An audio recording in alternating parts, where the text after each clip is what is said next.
Leroy, Here. and Pam. And of course, our executive director. Here. We also have some special guests here. They're going to be doing a presentation, Larry Molnar. And I forgot your first name. Brad Butcher. Thank you. And my brain just went. Tim Miller. Thank you. I've known you for 2.5 years. My brain just went completely out. And they will be making the presentation today. Okay, I would accept the motion to approve the agenda as presented. So moved. Second. Been moved and seconded. Any discussion? Yes. Who moved it? Will did, Jacqueline second. Okay. Thank Any you. discussion? Hearing and seeing none, all in favor, aye? Aye. Oh, I didn't see, sorry. Question. I thought it was my understanding that last meeting we tabled the signing of the contract or approving that. And that's what we were going to bring up this meeting. That's Was, well, I'm seeing another addendum contract. Not the one that we voted to table and come back in 2 weeks after we discussed.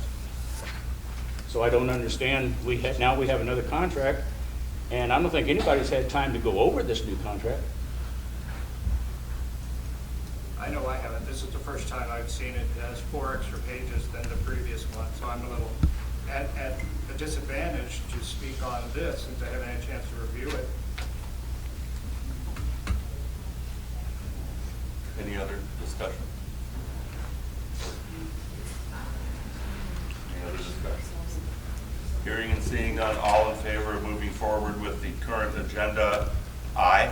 Aye. All opposed? Aye. Aye. So 3 opposed, 4 were aye. Take a roll call.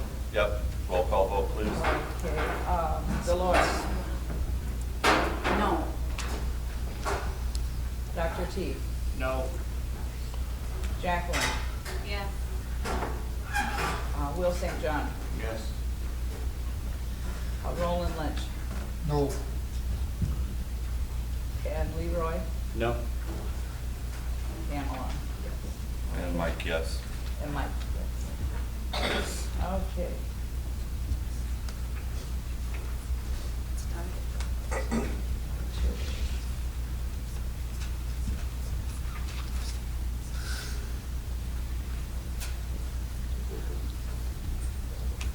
we have 5 nays and 4 yes. Okay. How does the board suggest we move forward? Leroy? I would suggest we go ahead and discuss and vote on the original contract and then go from there. If you know, someone's going to have an addendum, I mean, that's fine, but we have to have that in time where we can look it over and study it. I mean, I've been caught a little off guard today. I didn't expect any of this, hadn't been made aware of this, so. I would second that motion. I've been caught more than a little off guard. I would say I've been blindsided. I would second that motion. Okay, there was not a motion made. Leroy, would you like to make a motion? Yes, I make the motion that we continue with our original plan to vote yea or nay on the contract that we had before us from November. Okay. Bob, I would second that. Okay, it's been properly moved and seconded. Any discussion? We have the Yeah. people who made the addendum. Can we see what the changes were made and have them explain, since that's what they're here to present about? And if we decide that the amended is, then we can make that decision after the presentation. Any comments on that? I would say that still doesn't give us time to go over the new contract. My opinion would be that if we could continue on with our motion, acting on the contract that was before us last meeting and before us now, and then once that is completed, continue on with the presentation, because it sounds like they want to do another contract, a different contract, and we could give their presentation, but that would have to be acted upon the new contract at a later date. Can I address? So let's make some clarification. It's not a new contract. It is an addendum, and please don't interrupt. It is an addendum to the existing contract that was already viewed by our attorneys. Can you speak up, Lenny? I can't hear. It's an addendum to their current contract based on a new scope of work that the planning committee met and adjusted the scope of work. So the addendum, as it says at the top, it moved the community center square footage, increased the community center square footage, and it moved the housing to a later phase. So those are the things that was already asked of the board in November, in the language was, and I believe Will St. John made that suggestion, that the language be as such, that the housing would not be prioritized, that the community center / senior center be prioritized in the language. They made that change. That's why you had a different contract. And then they spelled out exactly what you asked in the November meeting, that the housing portion would be put back to ensure that the senior center would be completed first, and that the money's allocated to, so they did exactly what you asked for. So then why then, when they're here, ready to explain the changes that you asked for, then you want to go back on something that we could have had a decision on back in November? I do not understand that logic. Because what was the whole point of this meeting if we're gonna vote on something that we could have voted on 2 weeks ago? So why not continue with what you asked for? I agree with Director Swan, is that they're here to talk to you and explain to you, where we are, where we're going, what's in the project, to remove all doubt. Or do we need to have a repeat from the last meeting? Hold on, you're only allowed to speak twice during debate. And everyone has to have had a chance to speak before we move on.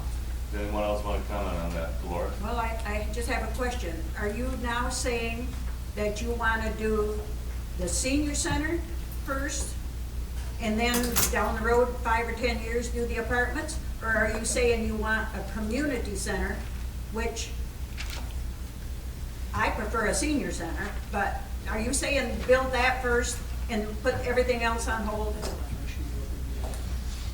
Lenny? Mr. Chairman, can I Yes. clarify? So look at it as phase. So phase 1 will be construction of the senior / community center.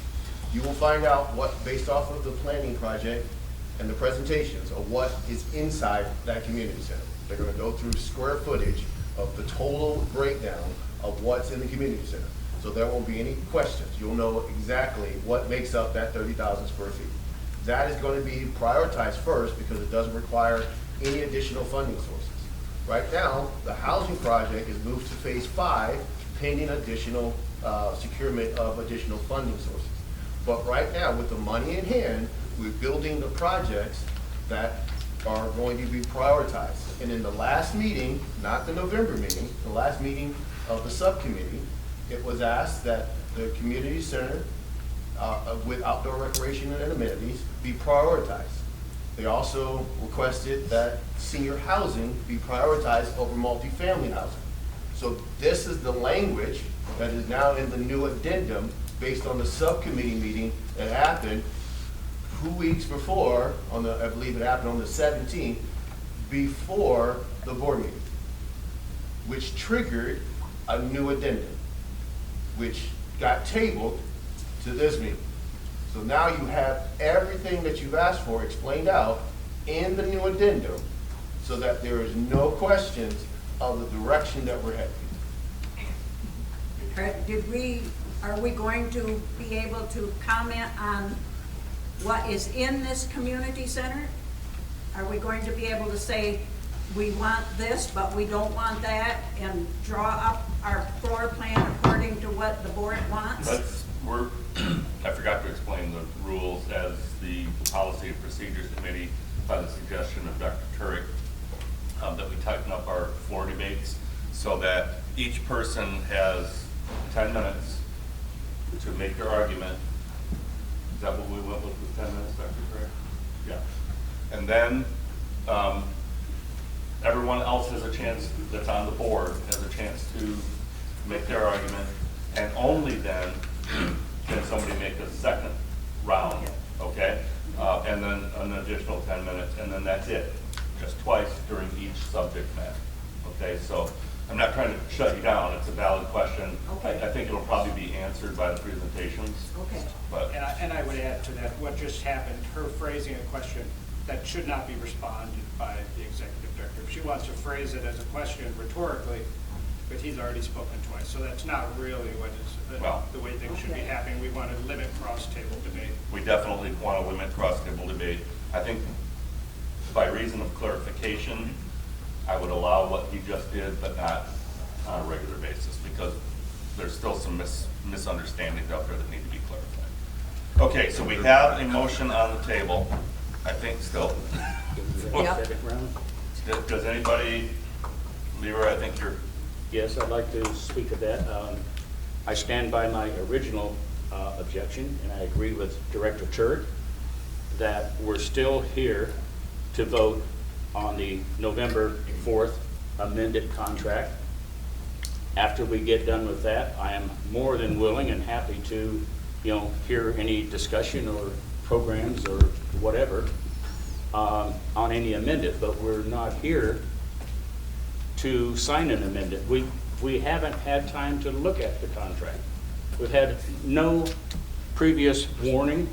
Quite a blindside here. I would think the board should be told what's going to happen instead of just have all this dumped on us.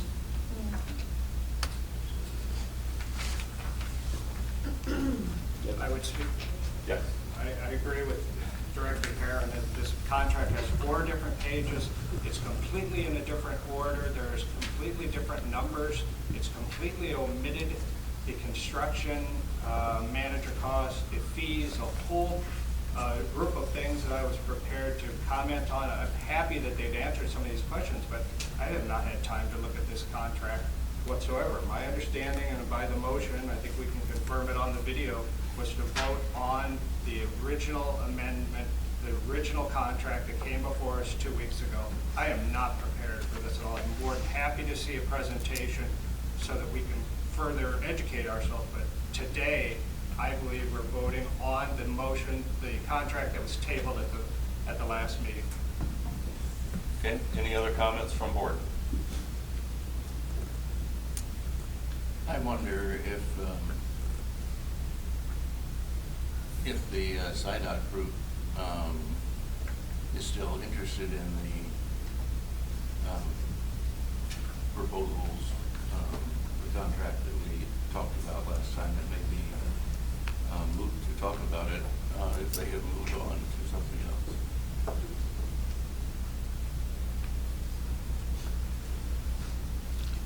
Any other comments? I would like to see if they have continued with the one that we want to rehash, if in fact they've moved on to another one, and at least possibly hear their discussion to us, and then we can vote at another time after everyone's combed through the contract. But I think, unless the Sidock Group wants to pull that first one out that there were some problems with, it's really moot to keep hashing and rehashing if we're not going to use that contract. That's my opinion. Any other comments? Any other comments or discussion?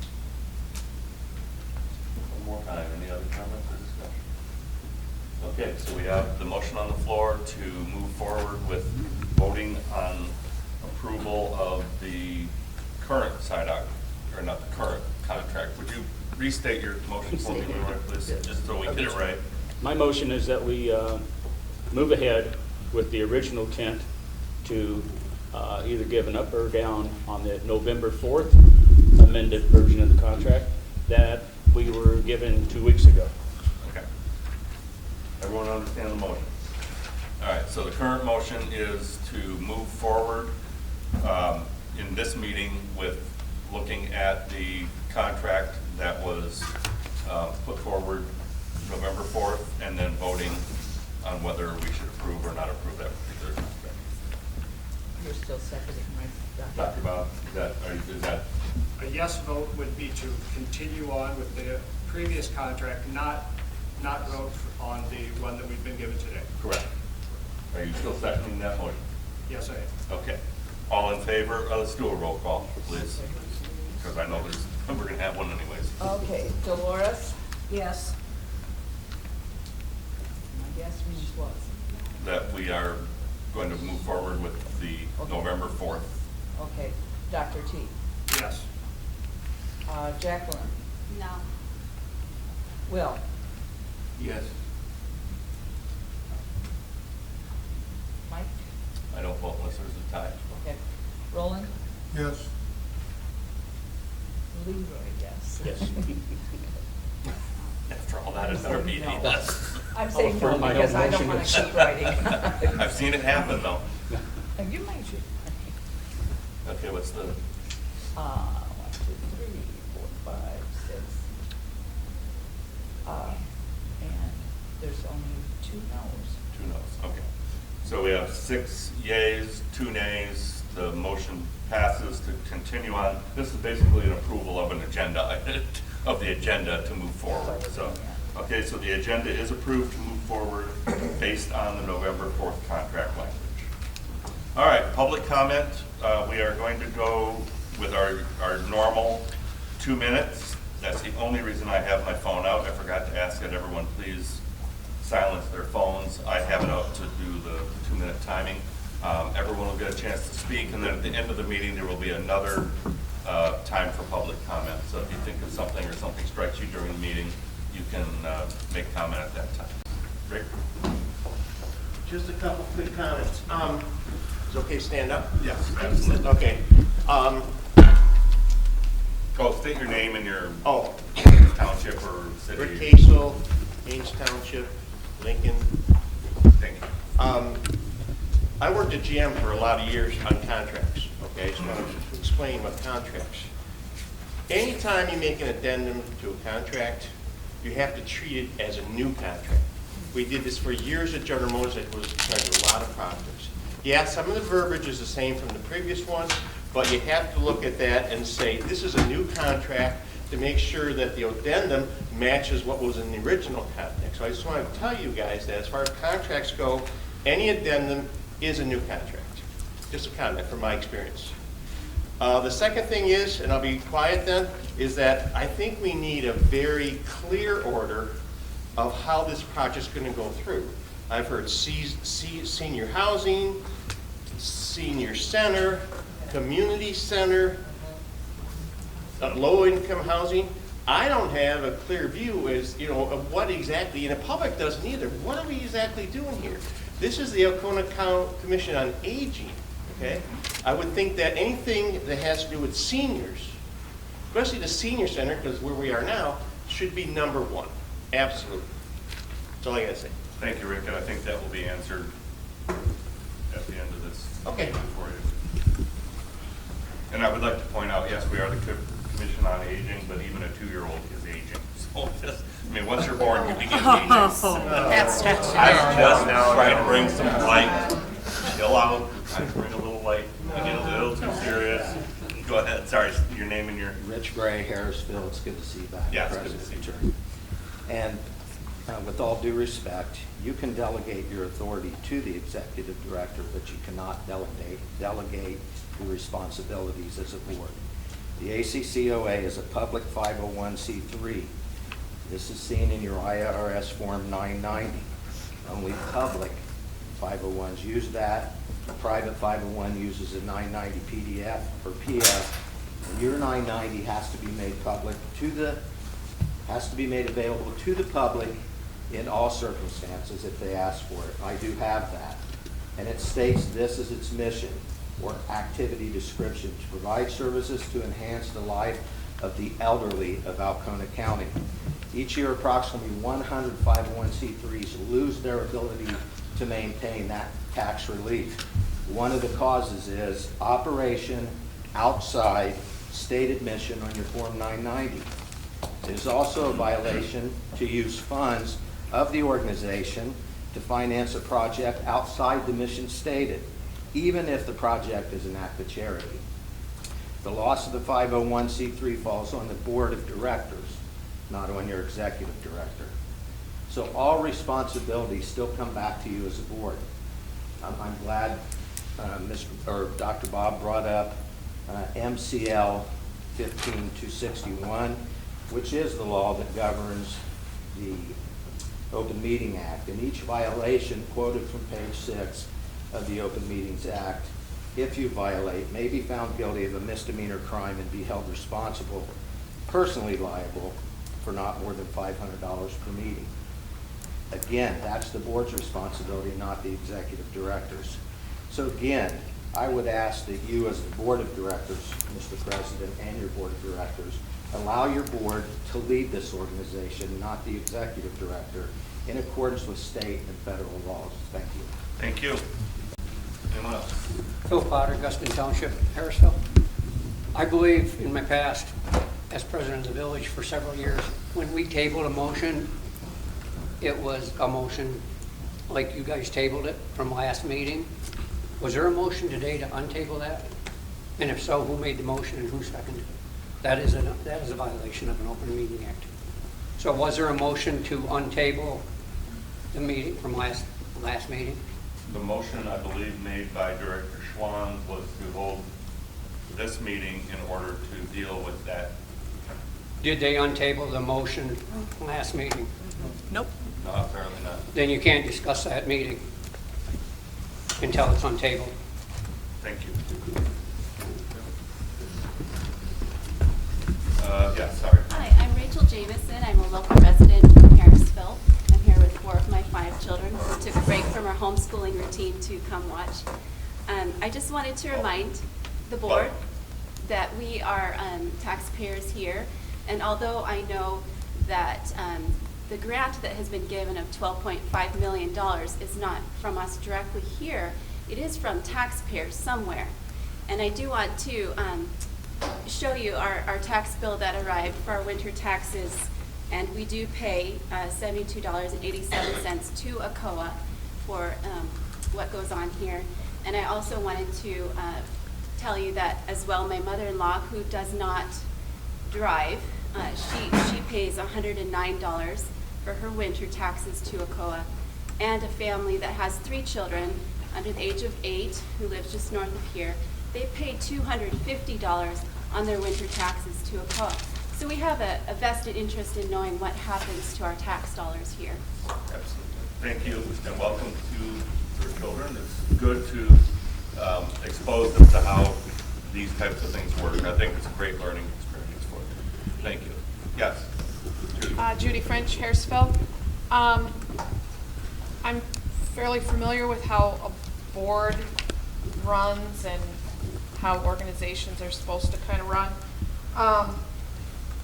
Committees are not supposed to make the decision and move forward. They're supposed to make recommendations back to the board, and the board is supposed to make the decisions.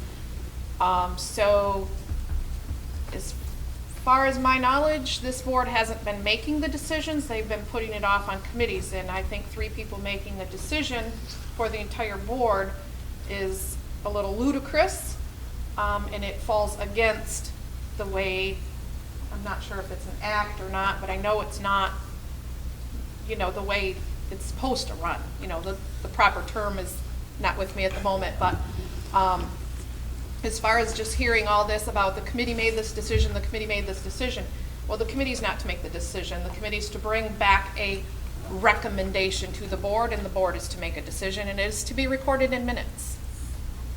Thank you. Anybody else?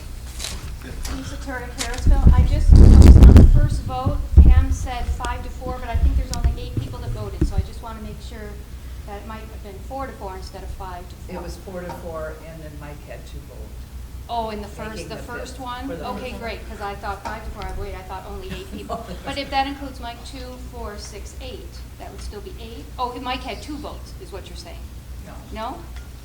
I just wanted to double check, because I thought, 8, and the first vote you said was 5-4, which would be 9. So I wanted to make sure that there was only, it should have been 4-4, not 5-4. Stan's not here today. Right. Yeah.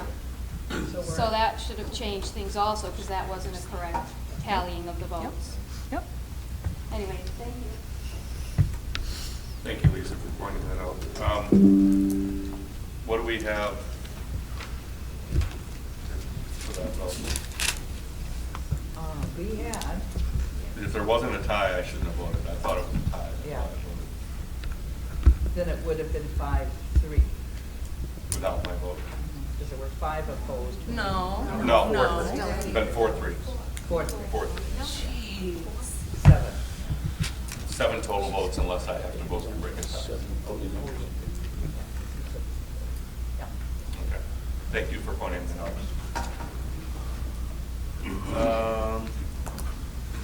Anyone else? Terry Goldstrom. I know from talking to past employees that if they didn't agree with whatever their bosses told them to, that they ran the risk of losing their jobs. And I'm just making a comment. I wonder how many people here, I saw you brought all your staff up, which was nice to meet them, feel differently about what's going on but are afraid to say anything in fear of losing their jobs. Just a comment. Thank you, Terry.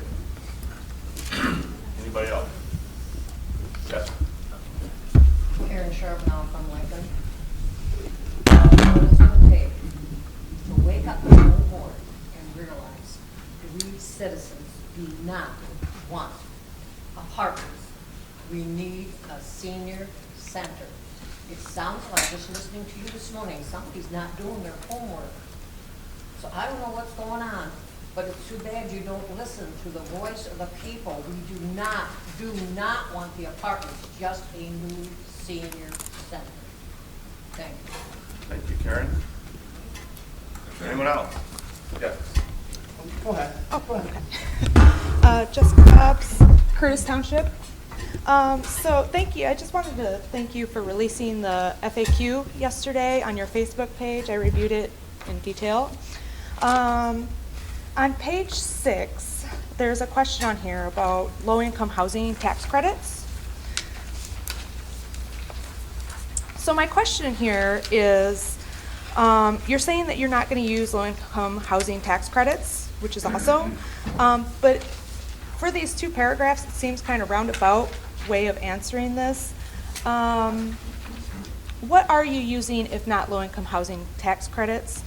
And if you are using something like, say, workforce housing tax credits or anything like that, how are you calculating the workforce? I went through Lincoln, yesterday, today, and I don't see a lot of now hiring signs.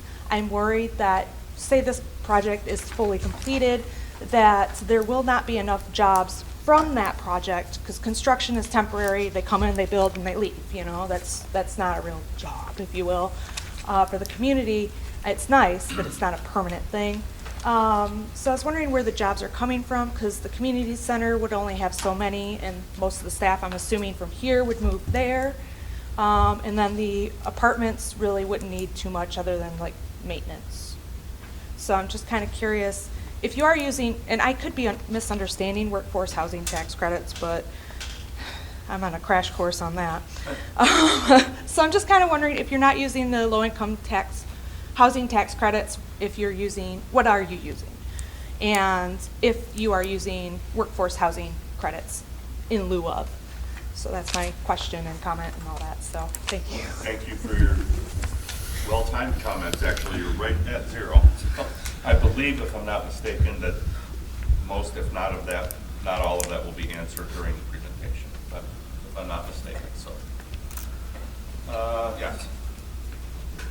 My name is Alcona County. I live in Spruce. I'm actually the co-manager of a company called South Development. We are currently getting ready to start a 200-unit complex in Oscoda.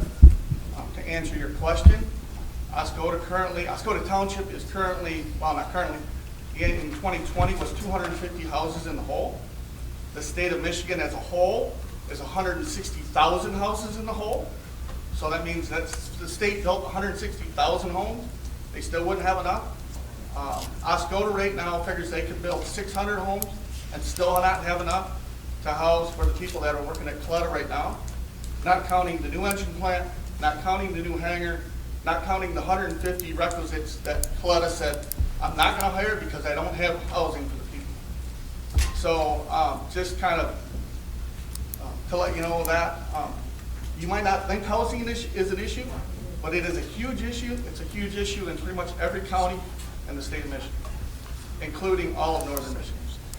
Alpena's hurting for housing, Oscoda's hurting for housing. I'm not sure why you would think that in the middle of that, we would have plenty of housing, because we don't. That's all I have to say. Thank you.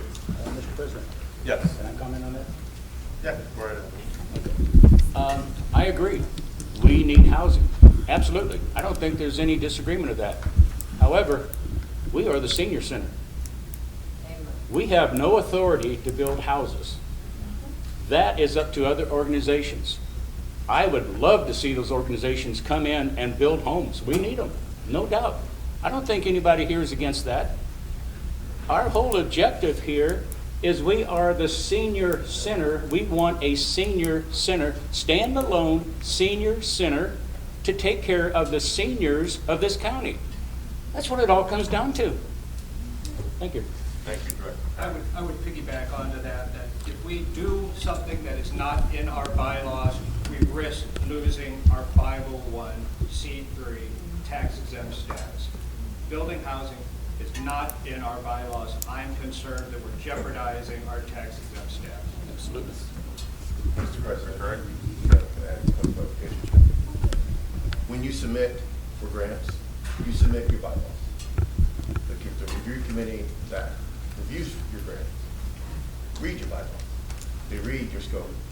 They investigate to see if this is within your scope of practice and your mission and vision. We received $12.5 million. So obviously, clarification of if we are able to do this within the community hubs is within the scope of vision, because the people who allocated the funds read those same documents that you're commenting on and determined that it's in scope and vision and mission directive of ACCOA. I'm Jerry Merrick, Hollis Township. As I'm observing what's going on here, one question: why is the director answering everything that you on the board should be answering and up on what's going on? What he's doing is showing me that you guys aren't really up to grade up to know what's really hell's going on. That's my first observation. The second is, I've been around enough to know, to see a lot of stuff. And what's happening here, everybody's looking at all that money, all the things we're going to do with all that money. And they've lost point of what is the whole object that started this whole thing. A modern, up-to-date senior center, not involving into community centers and community hubs and all kinds of names that you can put on housing, affordable, poor housing, whatever. I feel like it's been brought up in hub. You folks on this board are responsible, not the director. You are responsible for all of this and all these decision making and all these hundreds of thousands of dollars that are being thrown around here. And sir, man, you folks, if you don't understand what you're doing, then that's fine. There's no accusation. But you ought to be smart enough to finally hire somebody that can tell you what the hell's going on. You need to maybe hire an outside attorney, a good one, not a $100 hour guy. I mean a good attorney, to go over all these contracts. Read off them. What benefit are those contracts to the senior centers of Alcona County? And also I would suggest to protect yourselves, protect yourself, folks. You better get an outside auditor who knows their business, not a cheap one, and go over these contracts and go over all the money. Not now. This is bleeding over, not just from the grant, It's starting to bleed over into the village and all these other areas. And if you folks don't see this, what in the hell's going on? You have to make up your mind, who's in charge here? Because in the end, I'm sorry, keep my finger. In the end, you folks are going to be ultimately responsible for the good or the disaster. And you have to think about this. Number one, you better hire a real crackerjack attorney or law firm to go look at all these contracts and get into the nitty-gritty of all of them. And besides, we don't even know who wrote the dadgum contract, and you don't know whether it protected you or not. You really don't. You're taking the word of the director. So now I'm quiet, but I wasn't going to say nothing, but I'm seeing this going on. Jared, I'd like it's going to be swept thank under you. the rug. Sorry, when I went to start my clock, it didn't start. Give it to somebody else. Yeah. Mr. President, can I yield my time to Rich? Absolutely. Again, Rich Ray, Harrisville Township, and to comment on the executive director's comment, the grant givers are not the IRS. They cannot decide whether or not the IRS takes away your 501c by operating outside your stated mission. And that again is the board's responsibility, not the executive director's. I did not want to bring any of this up. I do not want to be seen as someone who doesn't want the community to prosper. I do. And like Mr. Director Perrin said, we need housing. But there is an organization, this is a private 501c3 in District 9 that can handle all of this, and it's called NEMSCA. They should be the one building the housing, and if they build it in Lincoln on that site, so be it. I'm not against the housing. I'm not against homeless centers. We need those too. My concern is that you've lost touch with what your mission is. A community center is a community center. If you want to call it the Alcona County Commission on Aging Senior Centers and invite the community, that's great. And I'll stand behind you in all those things 100%, as long as the right organization is doing the right thing. I yield back. Thank you, Rich.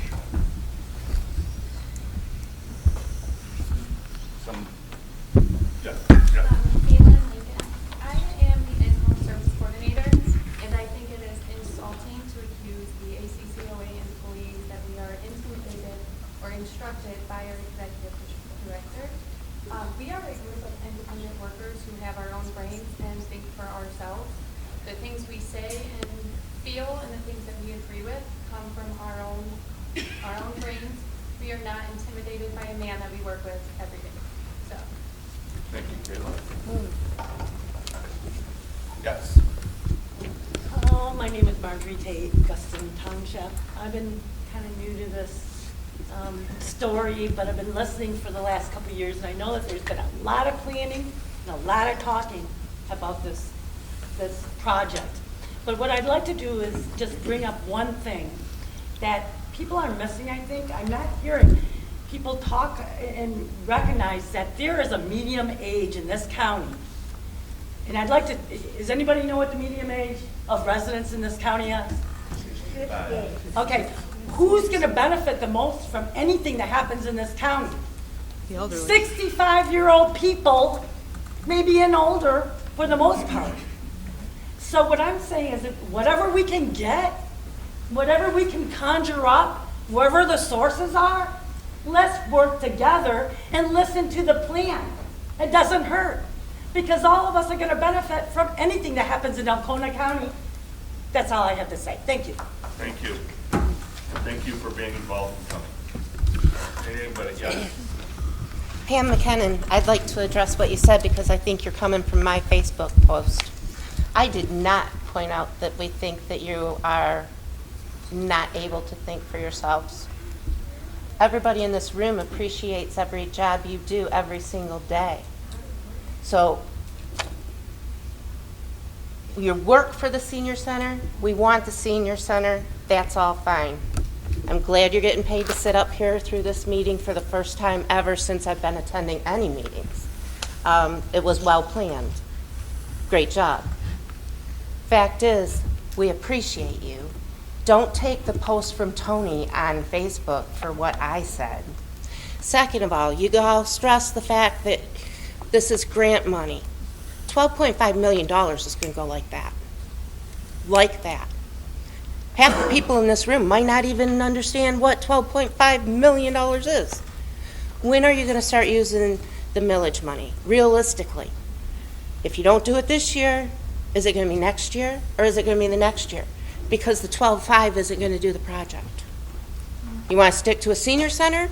I think you could do it on a budget of 12.5. As far as the housing market, I have houses for sale. Everywhere I drive by, there's houses for sale. So as far as Coletta, let the people buy a house like everybody else has to do. Sorry. They're out there. They don't want to buy them. They don't want to live in Lincoln and drive to Oscoda. I'm glad Oscoda's doing great. And it's not saying we don't want housing. I'm for housing too. I'm for people. I am for everything except the... Anyways, my 2 minutes is probably up. Well, you have 9 more seconds. Oh, thank you for listening. Thank you very much, ma'am. All right, any other questions or comments? I mean, Rosie. I think like it's been said, I don't think anybody is against holding the project if the project is done by the organization that should be doing it. And I believe that Lenny's got a heart for young people. He's got a passion for young people, and that's fine. He needs a passion for seniors that I don't see. We need somebody in the senior center to run the senior center for the seniors that has a passion for seniors. A lot of the people that are no longer working for the senior center had a passion for seniors. They loved their jobs, and they are no longer here. That's unfortunate, but we need that for this senior center. We need a standalone senior center for the seniors. The hub is fine for everyone else, but we have 55 and older housing projects because seniors don't necessarily want to live next to a young family. They don't necessarily want to live with apartments with young families. They don't necessarily want that. The idea that all seniors are okay with the basic language of the younger generation isn't okay. The 4-letter bombs aren't really well accepted by seniors. They don't want to be exposed to that 24/7. So let's give the seniors their standalone senior center and do the community center for the community so that anybody, if the seniors want to go there, great. But if they don't want to, they shouldn't be forced to do their services in an environment where they're not comfortable. Thank you, Rosie. Any others? Any other comments? Effective, sorry. My eyes are not working. Hello, Margaret Sarah, Harrisville Township. I'm sorry, but I have 3 comments to the board. 1, new people entering positions in local government need to have a copy of Robert's Rules of Order, period. And it's up to the board to make sure they get those. Secondly, I used to be the manager of human resources at Coletta. People in Coletta drive 100 miles to get to work. Housing in Oscoda, Tawas, Alpena, Harrisville are beneficial to those people. Those people bring revenue to our county. Thirdly, older people love younger people. It keeps them young. I'm a grandmother. I love being around my my grandchildren. To say that old people, to define old people as needing to have a house or a room to live in, period, is just erroneous. And the last thing I'll say is, I see these gentlemen here, and I would like to get on with things. It's time to move forward in this community.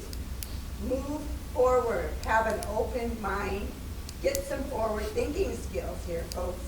Thank you. Thank you. Do we have any other comments? Yes.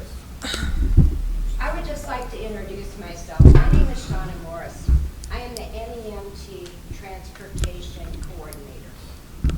This last month, we did 78 transportations, getting folks to their much-needed doctor appointments.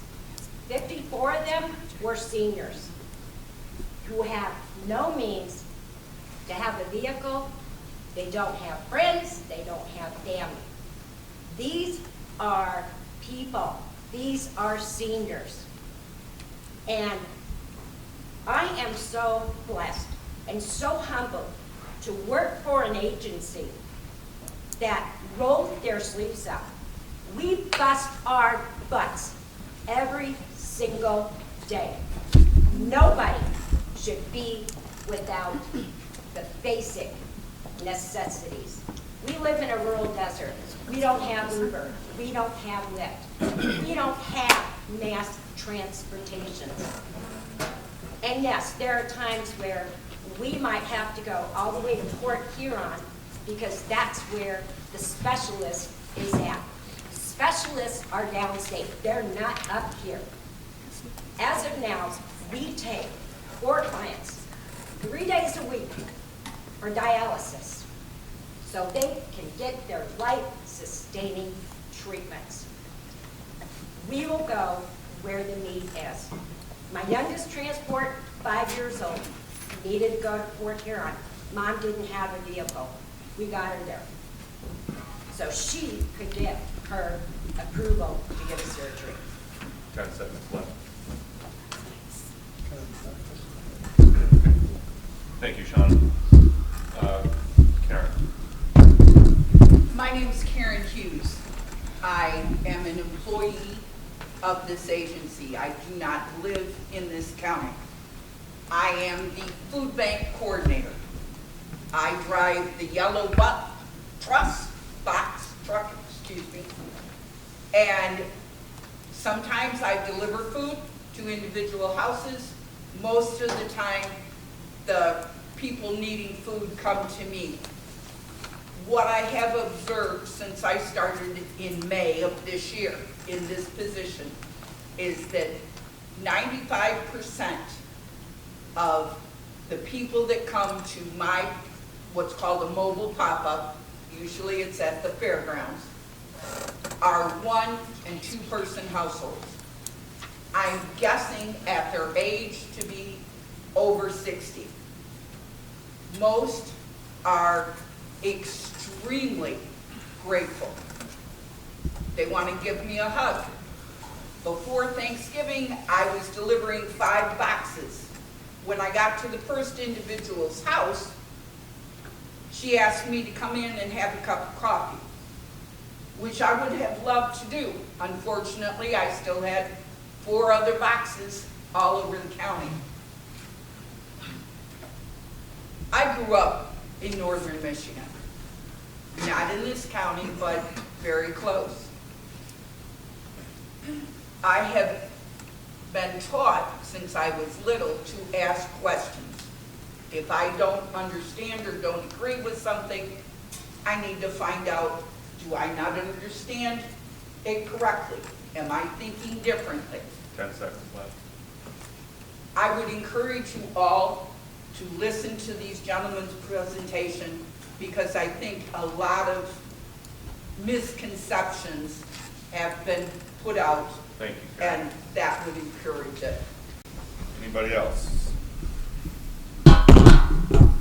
Yes. Give my 2 minutes to my husband. Go ahead, Rick. You know, I'm just going to say, these are very good, heartfelt stories. Okay? They're great. Here's the thing that you've all said it, when you've said it, besides you, the ones that they're helping seniors. They take seniors too. The seniors appreciate it.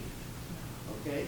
Transportation is probably 95% seniors. If not, I don't know about the 5-year-old why we're transferring it, but that's great we do that.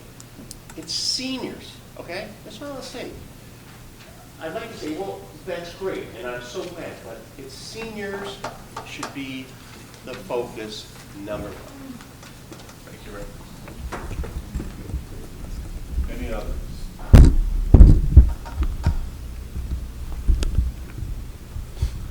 Okay. Thank you all for your public comment. We need to have or I would accept to have a motion to untable the tabled motion from last meeting. I make a motion to table the motion that we made last meeting. Second. Been properly moved and seconded. Discussion? Any discussion? Hearing and seeing none, let's do a roll call. Dolores? Yes. Dr. T? Yes. Jacqueline? Yes. Will? Yes. Roland? Yes. Leroy? Yes. And myself, yes. It's unanimous. That motion has been untabled to be dealt with at this meeting. Okay, moving on to our project presentations. Larry, would you like to go? This is Larry Molnar, and he'll introduce himself and his business. Okay, my name's Larry Molnar. I'm a recent retiree of the University of Michigan. I was there for 35 years directing the Institute for Research on Labor, Employment, and Economy. I grew up on a small farm, 150-acre cattle farm. So I have a work ethic, getting up at 5 in the morning and working until 8 o'clock at night. So I understand rural areas and what you folks are facing. I'd like to make just a couple comments before I start my presentation.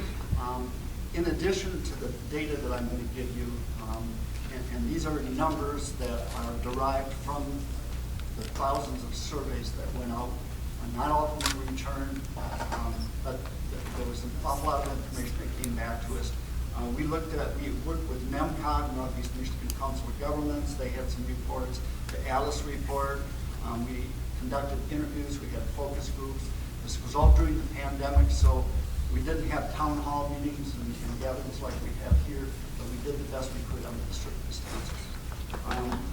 I'm also going to be drawing a very clear demarcation between housing and the senior center, community center / community center, however you want to define it. We didn't deal with housing, we just dealt with the community's response to a survey about if we have a senior community center, what do you want to have in it?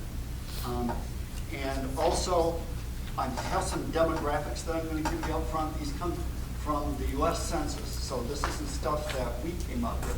This is stuff that came out of the 2020 census. And it paints a bit of a bleak picture, but it's reality. And a few people have alluded to it. So let's face the facts, and then we can start from there. So going back to the 2000 census and then the 2010 census, that's 10 years, then the 2020 census. Next slide. We have an aging population. We talked about that a little bit here in comments. We have a population loss in the past 20 years. We have an out-migration of youth. The population is getting older and younger people are leaving. The median age of Alcona County, according to the census, is 59 years. The median age in Michigan is 38 years. And in the U.S., it's 38.1 years. So there is some discrepancies here in terms of population and aging and what have you that need to be remedied. It's going to take decades to do it, but where do we start? Compared to the state of Michigan, we have 20% fewer people in Alcona in the prime working age of 18 to 64. We have more than twice as many people over age 65 compared to Michigan, twice as many in this county as in the rest of the counties of Michigan. Only 2/3 of the number of children under 18 that is across the state of Michigan. The average across the state of Michigan, we only have 2/3, so fewer children. Again, out-migration of youth. And this also leads to fewer younger people entering the workforce. who would be the taxpayers and what happens. So that's something that needs to be addressed and needs correction if we're to advance as a region. Medium household in Alcona County is 43,000. That's 73% of the Michigan average of 59,000. It's 64% of the U.S. median income of 67,000. Per capita in Alcona was 27,000. Michigan is 32,000. In Alcona, 16.3% of the population lives in poverty. In Michigan, it's 13.7. In the U.S. overall, it's 12.8. Again, those are all demographics from the census, and they're pretty stark, and I'm sure they're concerning to everybody here. So we did 4 surveys. The first one we did is Alcona County Leadership. We used Alcona County Leadership Directory, Board of Trustees, the boards, what have you. We sent out about 250 surveys in that directory, townships, et cetera, county commissioners. We did another survey, the general population, that went out to just everybody that we could identify. We also did one of students and youth. The school district sent out copies to all of the parents of all of the children in the school district. And then we did one for the agricultural sector and one for entrepreneurship. We went to the county clerk's office in Harrisville and got all the DBAs, the doing business as registrations for a 4-year period. So all the new businesses that had been started, we surveyed as many of those as we could to find out what their needs might be. So when we got into the leadership survey, we asked people is there a strong sense of community, and we used a 1 to 5 scale, 1 being the least, 5 being the highest score. So sense of community, 4.16. If you put it on a 10-point scale, that's about 8.8. So pretty high.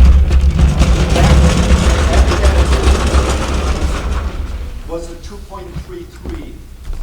So about half of the respondents felt that there was a lack of activities for people, including youth and seniors.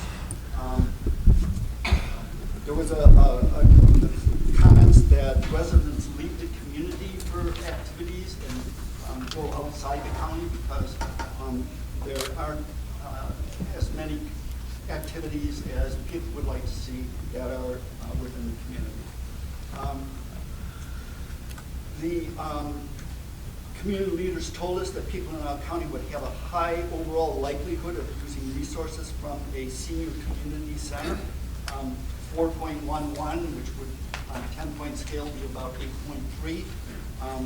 Some of the services would be health and nutrition, classes in nutrition, wellness, fitness, agriculture, facilities for exercise, a farmer's market, fresh produce pickups.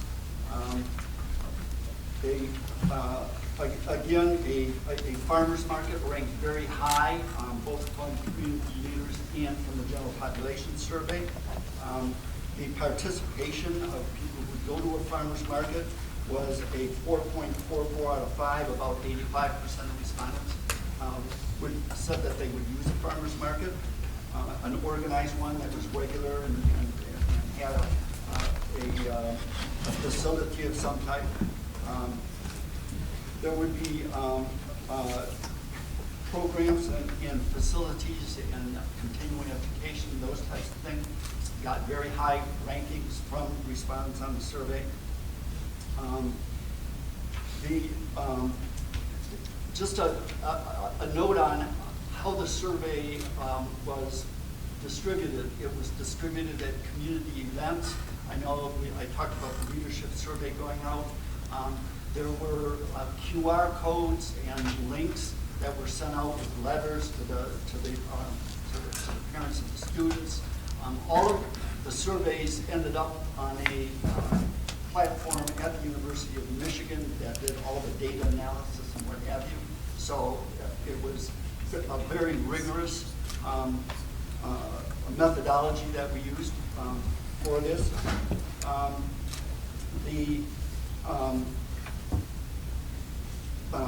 respondents of the general population felt that one of the highest needs for a senior center, obviously, were seniors in a community center. 75% of the respondents said that seniors need a place that is either in a community center or is in some way associated with a community center that has a lot of activities beyond that demographic. So the some of the and Lenny, we're probably not keeping up on. I'm keeping up as best I can with you. Okay. So some of the things in the general population survey, some of the comments that were made. One was the importance of listening to people in the community about what they want. Not having political agendas involved in the process, be able to talk over and about politics and really get down to what the root causes of some of the challenges in the community are. And also transportation was mentioned by a number of people as being a challenge in the region. In the general population survey, 75% of respondents gave the highest value of 5 for a senior community center, and 13% gave a 4 out of 5. That's 88% of the respondents in the general population were highly in favor of a community center. That included a senior center. The student and youth survey, again, that was sent out through the school district to all the parents of students. Some of the things that young people talked about were in a facility, a cafe, a snack bar, outdoor amenities for sports, possibly a fire pit, spaces for movies, for lounging, recreation, using technology devices, learning new personal skills, academic and computer skills, career-focused programs were also something that was mentioned by young people. And we asked parents, as we sent out these surveys, as the school district sent out the surveys, to work with their kids. We weren't surveying the parents. We wanted the parents to help the kids to respond to the surveys because we wanted to find out what the population was interested in. They talked about a place to be with friends and movie nights together. As you can imagine, young people like to congregate. They like to have a place where they can go, where they can meet their friends and have activities. Swimming was another one. People mentioned, students, youth mentioned, we have Lake Huron, but where do we go for swimming lessons? There's lakes in the region, so that was high.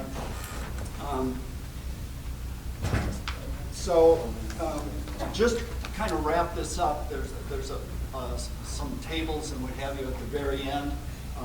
They won't even be able to read because the print's too small. But where do we go from here on this study?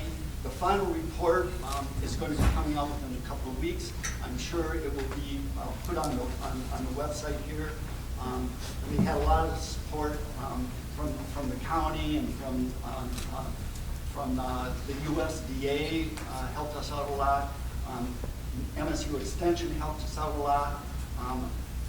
A lot of the community leaders helped us out a lot. So we feel that to the extent possible, with the pandemic and given the difficulty of getting surveys out and online and what have you, that we do have a voice of the community here responding to, do we need a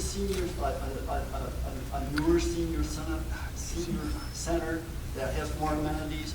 Do we need a community center that has facilities and programs and services for the entire community?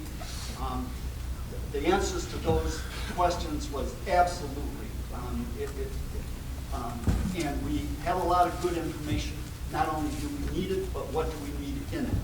So I think that, you know, if I were living in this community, when I would read this report that's coming out, I feel very good about what the community wants to have in its future and for its future. Because if things don't change, if they stay on the trend that they are now, starting in 2000 since to 2010 to 2020 and 2030, it's not going to get any better unless there are some things that are done within the community, by the community, and for the community. And you folks being here at this presentation, listening to this, you are the people that can make this happen. There's going to be some discussion and compromise, and that's part of what has to take place to get the community behind it and provide for all of the people in the community, starting out with very young people, the youngest people, the infants, who in 50 years are going to be in the same position that we are, because I'm a senior too. So thank you very much for listening. I will say that I've worked with a lot of communities.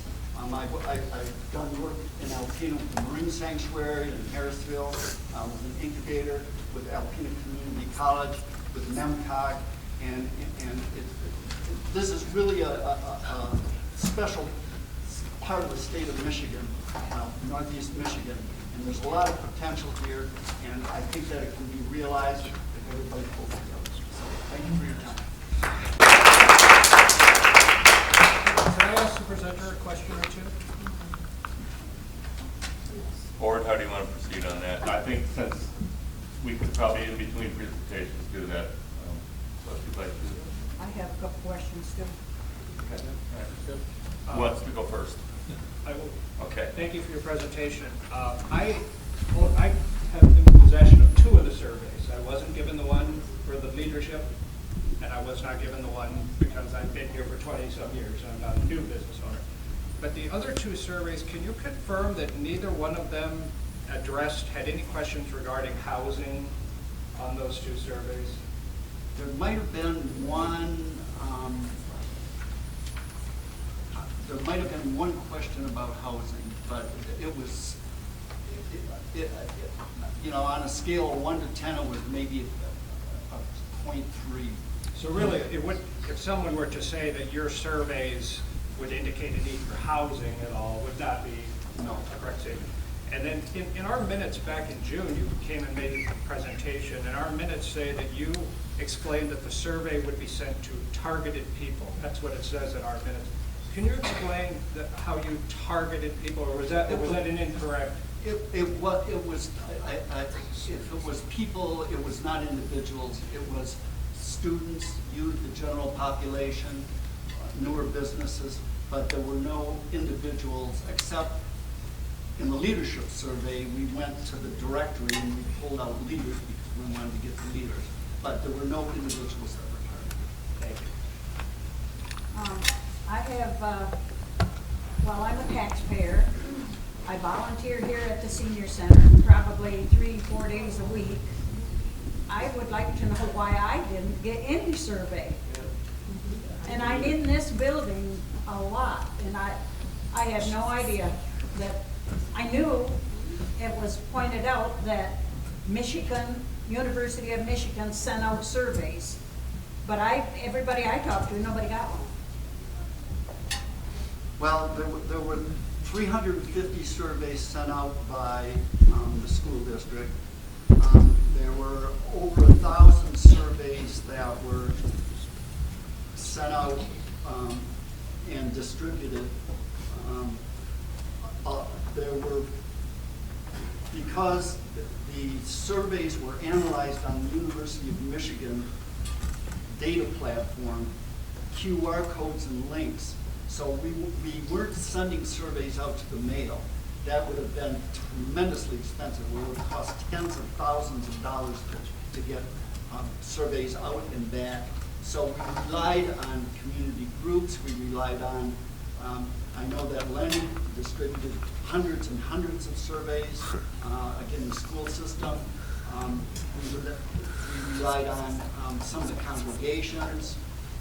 We did the best we could, but there used to be city directories and things like that have everybody's name and address and everything else. That doesn't exist anymore.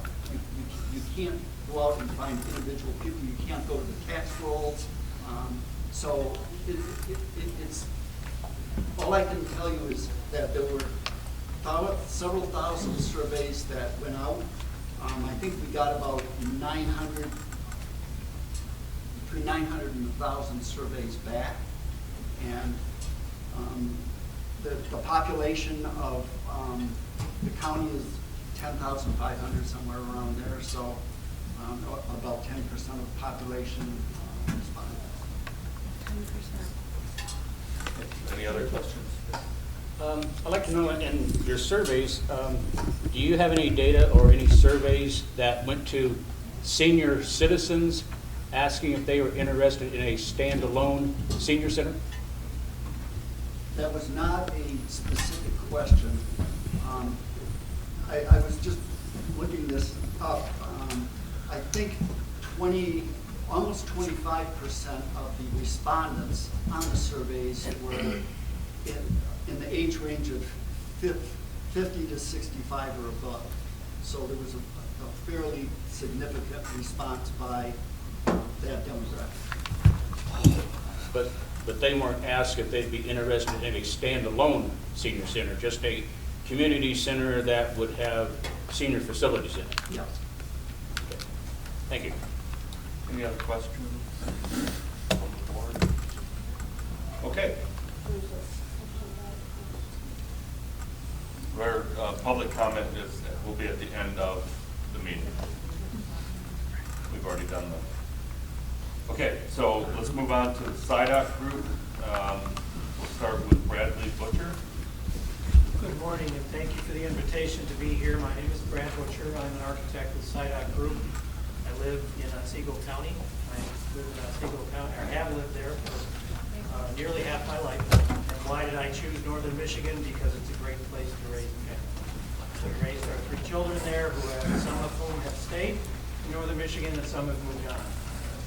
I started to practice 26 years ago up there and joined the Sidock Group almost 10 years ago, serving communities like the county of Alcona, community of Lincoln, others nearby, Hubbard Lake, Harrisville, Glenny, Alpena, Grayling, Lewiston, and Mile.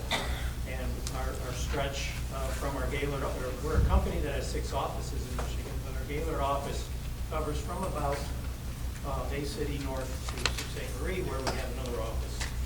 Primarily in Gaylord, we are architects, but we're supported by engineers in our other offices as well. And we were invited 2.5 years ago to have a conversation instigated by a contractor, incidentally from Alpena, who said he knew a fella who had a vision for a community, and he thought maybe we should connect. And that fellow was Lenny. And Lenny and I spoke. I was working from home back then, locked in. But Lenny and I spoke in late April of 2020 about a vision for a senior center in this community. And as almost every project we work on as designers and planners, a project evolves. And it evolves based on community interest, a program requirement that just gets further developed, and funding. Oftentimes projects get reduced in size and scope because of funding. In this case, funding enabled this project to grow. And based on that, we have responded to a need driven by the board to consider other elements to this project, and we've responded to that need as we've gone along for the last 2.5 years with planning and design solutions that aren't final, but certainly progressive solutions that try to attend to or respond to program requirements driven by the senior community here and Alcona County Commission. And we're committed to this project. We consider this one of many projects that we do that are important for clients who are important. These are projects that matter for communities that matter, and that's the basis of the work that we do. We're happy to be here. We're happy to answer questions. Understand there's been an evolution not only in the project program and scope, but also in contracts supporting that work. That's natural as well. And we're happy to answer that as well. With me is Tim Miller, who is the project architect, and Mike, if you want to introduce Tim, that's fine, or I can. You just did already. Thank you. Thanks, Brad. So my name is Tim Miller. I'm newer to Northern Michigan. I've been up here for about 5 years now with my wife and my 2 daughters who go to Gaylord schools. We've always vacationed, always loved coming to Northern Michigan, and we had the opportunity to come up here for a career position change for myself with Sidock. And we said, you know what, why not? You know, to get up here in our younger age, where a lot of people want to be, that just aren't able to do it, is a real opportunity. And so we took that opportunity 5 years ago, and honestly, in being up here, as vested as we are in our community, on a number of boards and committees, we wouldn't move. We love Northern Michigan where we are. The opportunities I've had with local communities such as yours, working in Mile, working in Escoda, working all the way to Traverse City, working to Toski, Bay Harbor, Sheboygan. I've had the opportunity to really meet folks like yourself. And to me, it was a welcome change of pace from dealing with the downstate hustle and bustle of Metro Detroit, where I've had 20 plus years of practice. Northern Michigan's been great. The projects that I've worked on for local communities, from township halls to fire stations, police stations, working for DNR stations at various different communities, large headquarters for up north communities. We've had a little bit of everything, but the common denominator is we become part of the community fabric. We're working with all those stakeholders and the residents of those communities. And I think that's very important to point out is we're not a downstate firm coming up to a northern community, telling you what you need, telling you what you have to have. We pride ourselves in sitting down with those community leaders and stakeholders and asking, what do you need? This is what we recommend based on experience, however it may not work for you. And through those discussions, we learn things from communities on why things work, why things don't work, or why potentially things need to shift with the times, the trends, etc.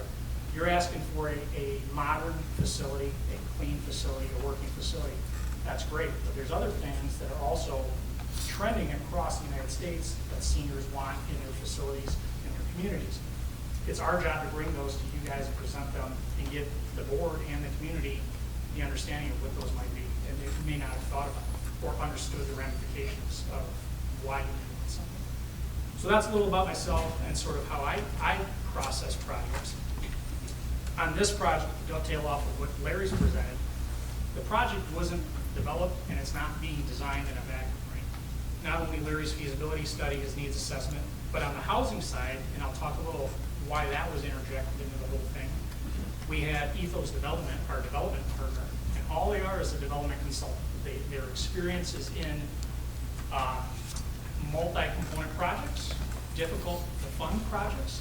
They're a very outside-the-box thinker when it comes to going to find funding and where to get money from to develop a project, to make a project work. That's what they do. Again, they are a downstate firm, quote unquote. However, they have projects all over Michigan, including up here, Sheboygan, Charlottesville, Traverse City, Alcona. They're working on projects all over the state.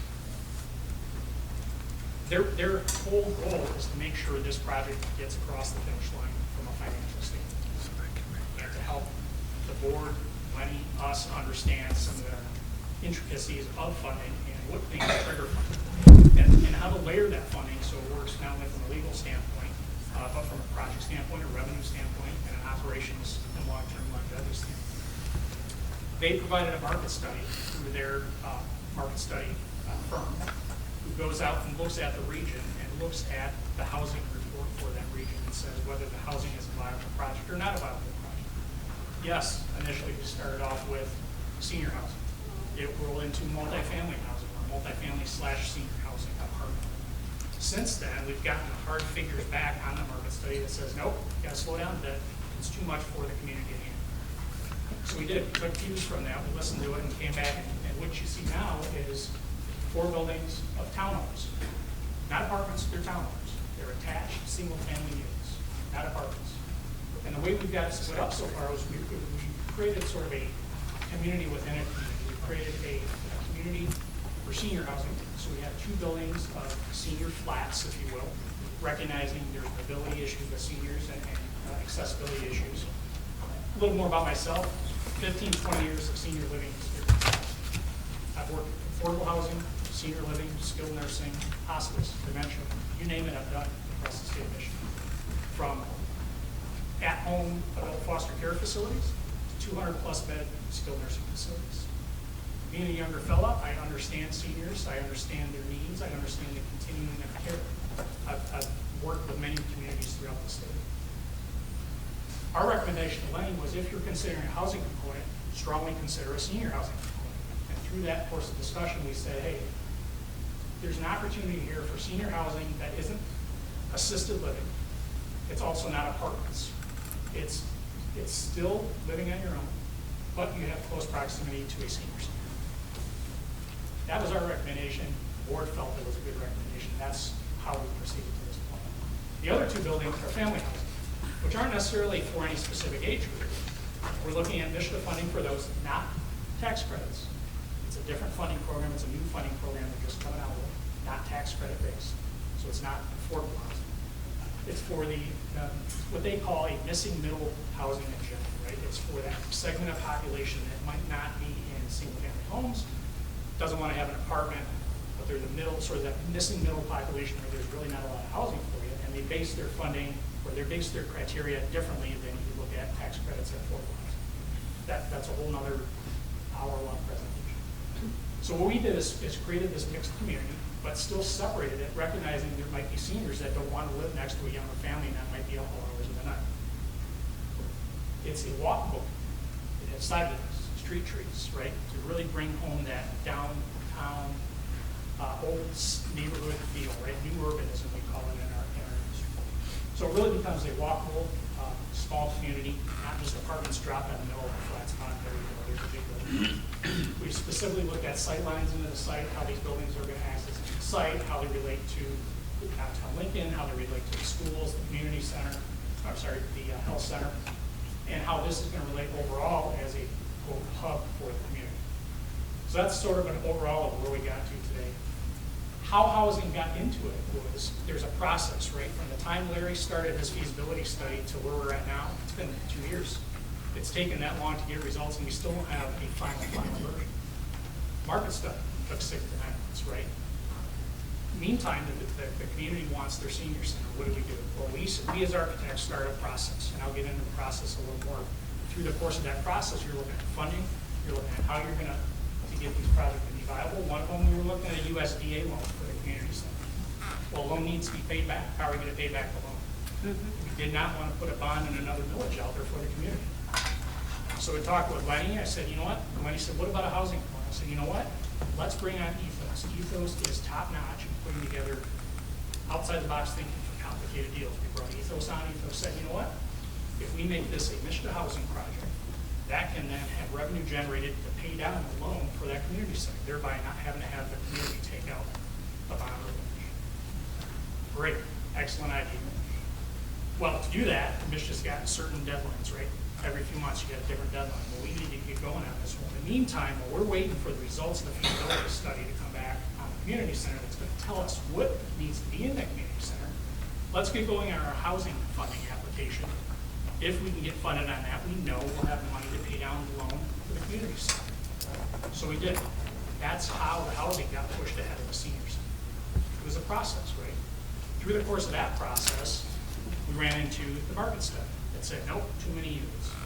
So we had to go back to the drawing board and how to do a housing component to work financially for the community. In the meantime, we got the preliminary results back on the feasibility study. We're able to then shift gears back to the senior community center and start programming that again. So for 2 years, we've been doing this flip-flop based on funding direction, based on interest of program partners, feasibility study, market study. That's what we do, and we have to balance it. In addition, the board comes back and says, we've got to concentrate on the senior center. Hey, let's understand where we're going to go in the housing. So that also plays into it as well, what year we're taking. And through that whole time, as the program's expanding, shrinking, changing courses, changing sites, we've offered contract modifications to work with the board's budget. Fair, within their budget, and they've even at points have asked us, hey, can you guys hold off on billing to work with us? And we have. So I think it's important overall, big picture, 30,000 foot, to understand how we've been involved and how this project has taken shape and where it's gone. We've contracted Surveyors, we've contracted geotechnical engineers, environmental engineers. Of course, we've looked at local, but local isn't always the option. In the case of a site survey for topographical survey, the Dollar General had already done a boundary survey of the entire parcel so that they could break away their small parcel from it. That surveyor happens to be from downstate. Yes, we could have gotten a local surveyor, but more than likely it's going to cost more for them to go redo the work that's already been done and then give you the additional work. So we contacted Meridian, who did the topographical survey, said, hey, you guys have already done the boundary survey for the whole entire larger parcel. What about just finishing just the parcel we need? Oh yeah, that's only going to be this much. And so they were able to do it. So we have a tendency to not look at necessarily, okay, only go local. We'll look at local first. We're a local firm. We're Northern Michigan, right? We'll look at our local partners. But if those partners aren't the right fit for the project, for the client, or there's financial reasons to go elsewhere, we'll look elsewhere and talk about this. Geotechnical engineer, he's out of Cadillac. We're out of Gateway. Our other surveyors out of Sault Ste. Marie. We also have partners in Bay City, some of our engineers that we work with, as well as our own engineers. So we're very much dedicated to the Northern Michigan region and the community. Project status, right now, we have development team partners. Can you back one slide with? So as I mentioned, right now, the project status is we are currently in design. The contracts that we have right now, or ACCOA has, if you look at the dark solid lines, those are actual signed agreements. We have a signed agreement with ACCOA. Ethos has a signed agreement. Where O'Brien Construction came in, O'Brien Construction is someone who I've got, and Ethos has got, many, many years of senior living and multifamily living experience. We brought them on simply as a consultant at this time, no contract, thus the dashed lines. They're working with us contract-free right now to provide consultation on budget, program, scope, size. Understanding this is going to go out for public bid for construction managers, where they'll be invited to the table. Same with Clark, same with Spence Brothers, same with anybody in Northern Michigan who may have a interest in doing a senior community center or the housing. So that's who the players are at this point. Go ahead. So we talked about project and process. What this shows you right here is a timeline overlaid with our process timeline, or a process path rather. Going from left to right, we go from program schematic design into design development, into construction, construction bidding, and then construction administration. Third page of this, the third from your packet. For those of you that have the packets, it's page 3. You'll see a pink dotted line, about 1/3 of the way to the right. That's currently where we are. You'll see a lot of things in orange prior to that. It's been a very busy 2 years for us, working with the board, design meetings, and we're still not out of schematic design given the fluidity of the project, where it's gone to. The numerous contract amendments, the contract amendment today, in fact, and I'll talk about that a little bit. Once we are approved based on the scope where we're at today, which we believe is a good, solid understanding of the scope of work for the senior center with certain community elements, knowing the housing is coming later, we believe we're at a good point where we can say, okay, this is it, this is the scope that we're going on. Now we can rip and rock on the actual design and start generating actual hard plans, elevations, 3D images, so you guys can actually see what we're proposing and start to provide your input based on it. That's our typical process. That gets into what we call design development. Once drawings are all approved, we've had enough community input where everybody's happy, we go into construction, and then from construction we go into construction administration, where we start overseeing where we get awarded the construction manager. Construction manager, that's a term that it's been around for about 10 years. It really replaces the term general contractor. In a typical process, we complete all the design documents, we put the project out to bid, you get your numbers back, and only at that point do you realize you might be over budget. Now you have redesign costs, now you have schedule reviews, and you may not necessarily be getting the product, if you will, that you initially wanted, because now you're having to cut costs and you're having to shave and really eliminate things. Where with the construction manager process, what would have been bid out at the end, we're bidding on a construction manager firm now to assist us in the process, to assist the board in the process of budgeting through design. So as we're designing, we know we're getting what you want, and you're getting a good budget. gets to the end of design, now there isn't a bidding phase, because guess what? They've been bidding it the whole time. They're ready to go right into construction for the budget that's been established. So you save time, you save cost, there is no reason. And then you continue with construction as you normally would. They're involved as a general contractor role, essentially, at that point. It's really just the title. Everything else is the same. They still have one contract with ACCOA.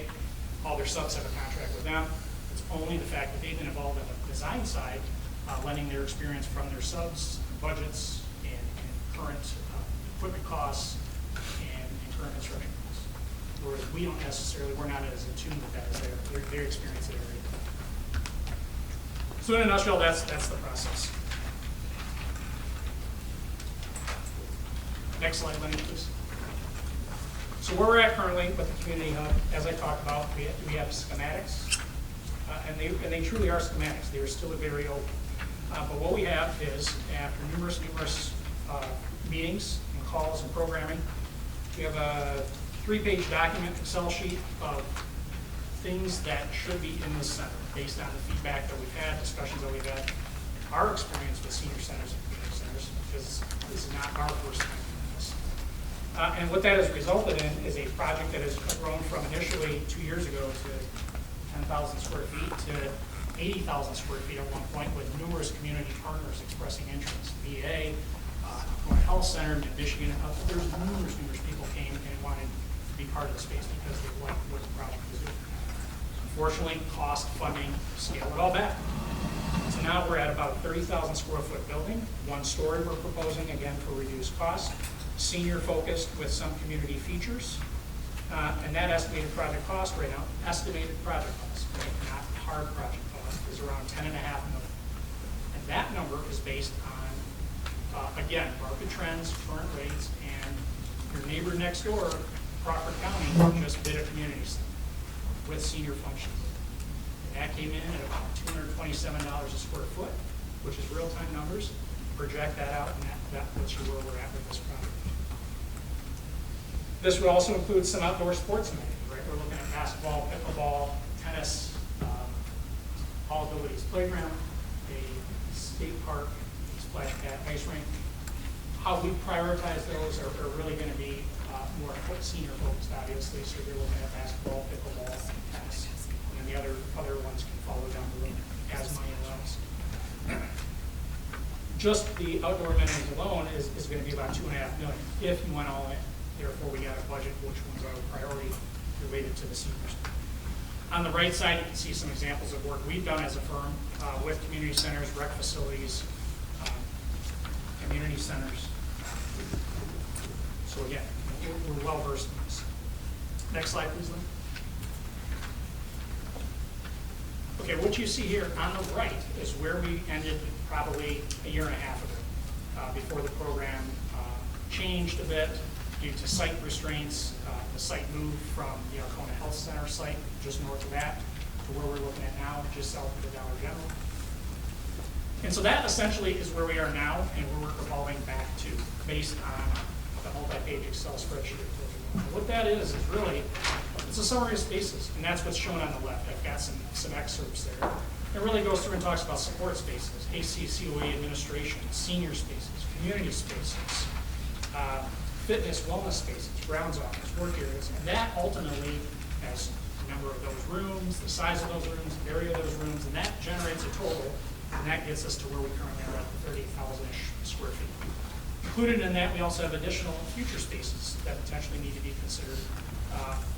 EDA has come to the table and said we would support a business incubator, whether it's cooking classes, whether it's a gallery space, whether it's business workforce development. That would be a whole other suite that could be added on in the future as part of the community center scope. Lenny has said ACCOA has a number of vehicles. They need to store, prefer to store them indoors, right? I think 8 vehicles. 8 vehicles in a garage is a good sized garage. That's additional cost. That, hey, if we can push that down the road a little bit to a future phase, we could easily add that. Lincoln Food Pantries, because we would love to have that as part of this project right now, but the senior elements, where they are right now within this 30,000 square feet, that's not able to be accommodated. So we've looked at budget, we've looked at phasing, we've looked at how this is going to go together initially to get to the point where we are now. Next slide.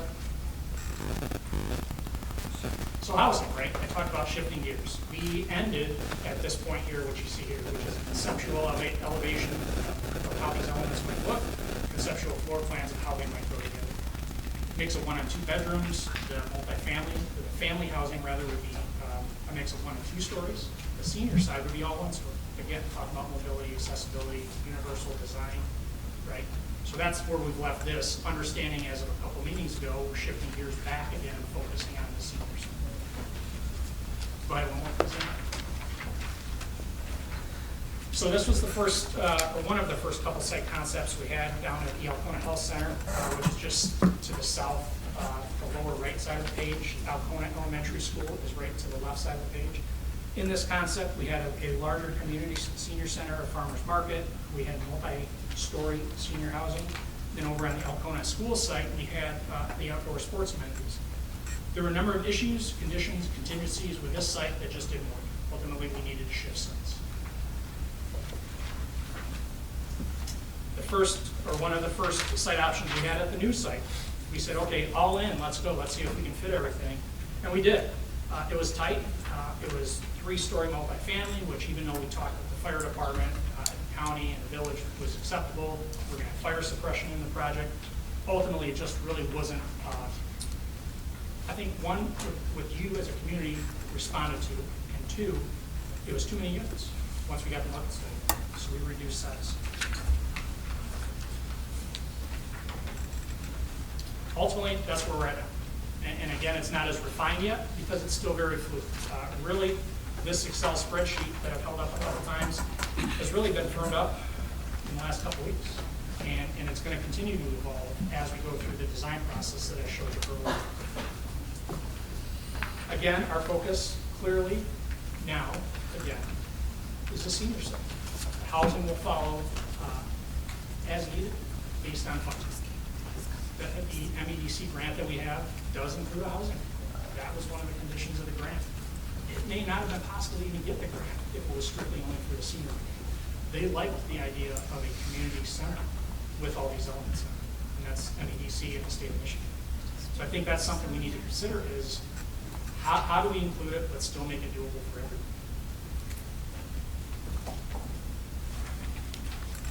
Talk about our proposals a little bit to get into the contracts. And I say proposal because they're really an agreement, right? Going forward, now that the project's evolved to the scale that it is, we've presented to the board and to Lenny that we would recommend an actual hard contract. We are part of the American Institute of Architects. Industry-wide, they put out their own set of construction documents, if you will.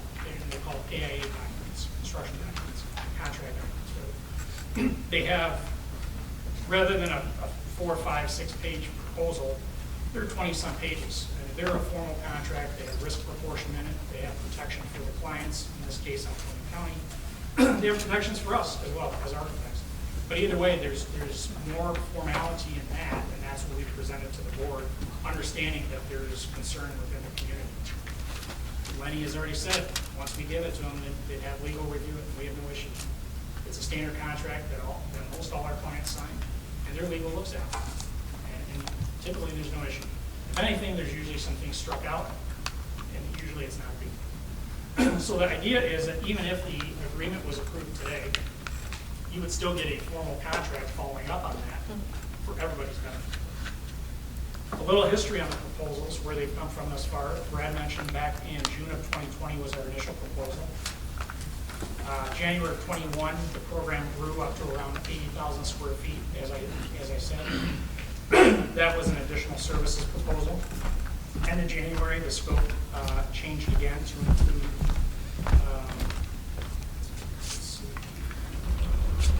we agreed. We put the project on hold with the lag of feasibility report and said we would start reviewing a housing option at really just an hourly basis as our funds needed.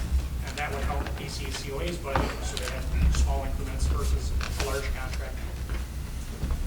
Later in 2021, around May, we really had at that time, what we thought was a firm scope on the multifamily project. So we issued a additional contract specifically for housing. It was not executed because since then the project has evolved. September of this year was the first time we've actually had another authorized contract from the first one back in 2020, and that was for a 13,000 square foot senior community center. And so that was for a certain value.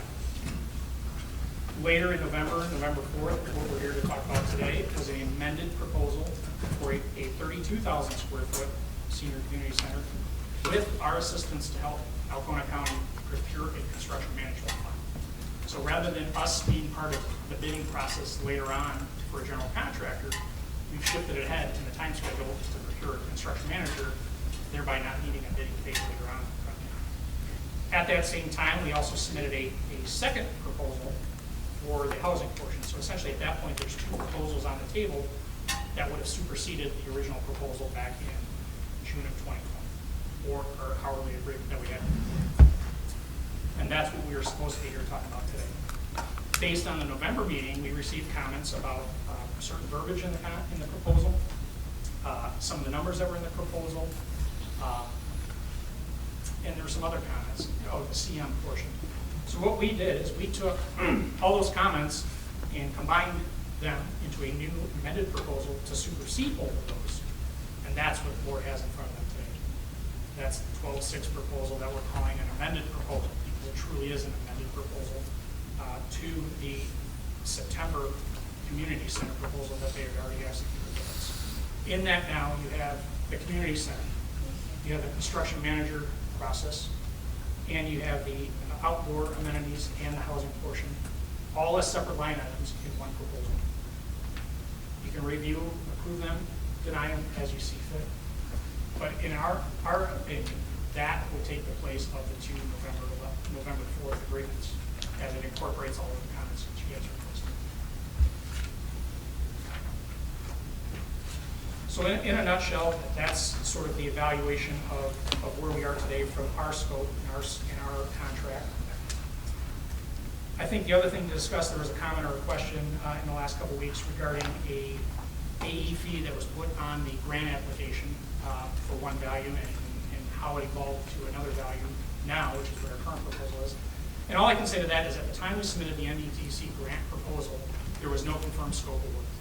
There was a general concept, a schematic, a certain size, a certain area, potential number of units, and that's what our fee was based on at that time. Since then, we've gotten more firm direction on the community center, the housing, the outdoor amenities, whereby you would need to update and amend the proposal. Really, it's similar to ordering a meal at a restaurant, right? Ordering off a menu. You order a meal, and it's one price, and you add a salad, a soup, bread, other items, dessert. There's additional charges for all those, right? And that's essentially what us as a professional service is yes, we gave you a price months ago, but that was based on a certain menu. Menus changed, the meals changed, therefore the cost changed. Target schedule, I'll just talk about schedule real quick. Really, right now we're planning and design, early planning and design. We're targeting, we've been working with the local zoning administrator. We're hoping for site plan approval end of January, February. At that point, we'll be able to really get into full-blown design and bidding documents, hopefully have them wrapped up by the end of the summer. And prior to that, we would have a construction manager on board. And at the end of the summer then, the intent would be that we'd be able to break ground in the fall. That would be the intent. And within 18, 24 months, the idea would be you would have a completed community senior center and or housing also if that goes temporary. So with that, turn back to Lenny and the board. Contract, it said that we are responsible for the land survey. But when we walked the property, it stated that that land survey has already been done. Correct. It has been done? Yes. And so, where's the stakes? I can't speak for where the stakes are, but we have the legal survey, we have the electronic file of the survey. I believe Lenny and the board have a copy of that as well from Meridian Survey Company. I've never seen a copy of it. But my question then is, did you contact any local surveyors? Did we have to have one from Detroit or Lansing or wherever they came from? Did you contact our local surveyors to do the survey? So, like I stated, in this case we did not, because half the survey had already been completed by another firm. So regardless of who we contacted, it was gonna be less to have that firm go back out since they already had the information geospatially to be able to finish that survey. But And they're already familiar with the site. Wouldn't it be an advantage to include our local people that is going to be right here and voting on At that all point in this? the project, no. No? It wouldn't make a difference. Going forward, once the project gets into construction, your construction manager that you guys will hire will ultimately work to hire a local surveyor, because they're gonna be somebody that needs to be out there all the time. And they're not gonna want them driving from Traverse City to St. Marie. They're gonna want somebody that's close to that. If they say, hey, we have an issue on site, we need you out here this morning, they're gonna want somebody close. So once construction starts, they're gonna reach out to local people. But at that time, for the initial due diligence, it was our call to save you ACCOA dollars initially, because there wasn't dollars available, and that saved dollars. So when they start construction, they're gonna get a bid from somebody locally to put the shingles on, and somebody to do the plumbing, and somebody locally to do the electrical. So part of the construction management procurement process, when we interview these firms and talk to them, and even in the document that will assist you guys with putting out the bid, a big part of it is local contractor engagement, is you are required to engage local contractors. Sometimes we've even put in there, hey, we need to see evidence that you engage local contractors. You know, give us an email that says, you know, Smith's Plumbing is not interested in this project, or whatever it may be, right? But that's a part of the process, is we want them to engage locals. They want to engage locals as well. Okay. Thank you. You're welcome. Thank you, Dolores. Dr. Turk? I do have a couple, and I think you might have answered a lot of my questions that I submitted in advance, but one that I was hoping that maybe you could give a little closer to a yes or no answer was my question, will the MEDC allow ACCOA to use grant funds for a complete community hub, which consists of the center, housing, and recreation facilities, when we are not presently in possession of those funds to complete all three of these hub components? And don't expect you to be a complete expert. Could you come a little closer to a yes or no? Sure. So my understanding from meeting with the MEDC folks and talking with Lenny and the board is that there's $12.5 million that's been earmarked for this project, right, as a hub. It's not all going to get dispersed at once. It's going to get dispersed on multiple dribbles. Is that what you're asking? No, let's say the most current estimate of the project that you said was 22 million, maybe? The last, and if we don't have $22 million, right, that's my question. How can we start to complete our obligations at the MEDC that requires the complete community hub, which is all three of those components? When we're not in possession of those funds, is MEDC allowed?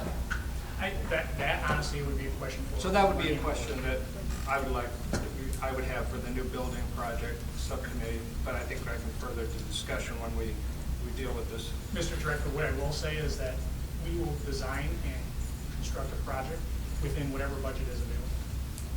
And we'll prioritize based on direction from the board what order those should be.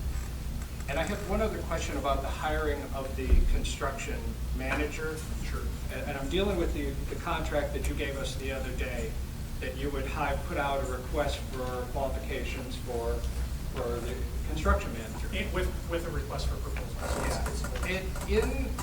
Back in June of 2021, this board, or the board of ACCOA, not this current board, made and approved a motion to hire the O'Brien firm as the building project construction manager. In August of 23, this board says that O'Brien will be, quote unquote, be the logical builders, with Clark providing many aspects. As of right now, there is a letter on the ACCOA website from our executive director to the ACCOA participants that on the third page says ACCOA has secured a contractor.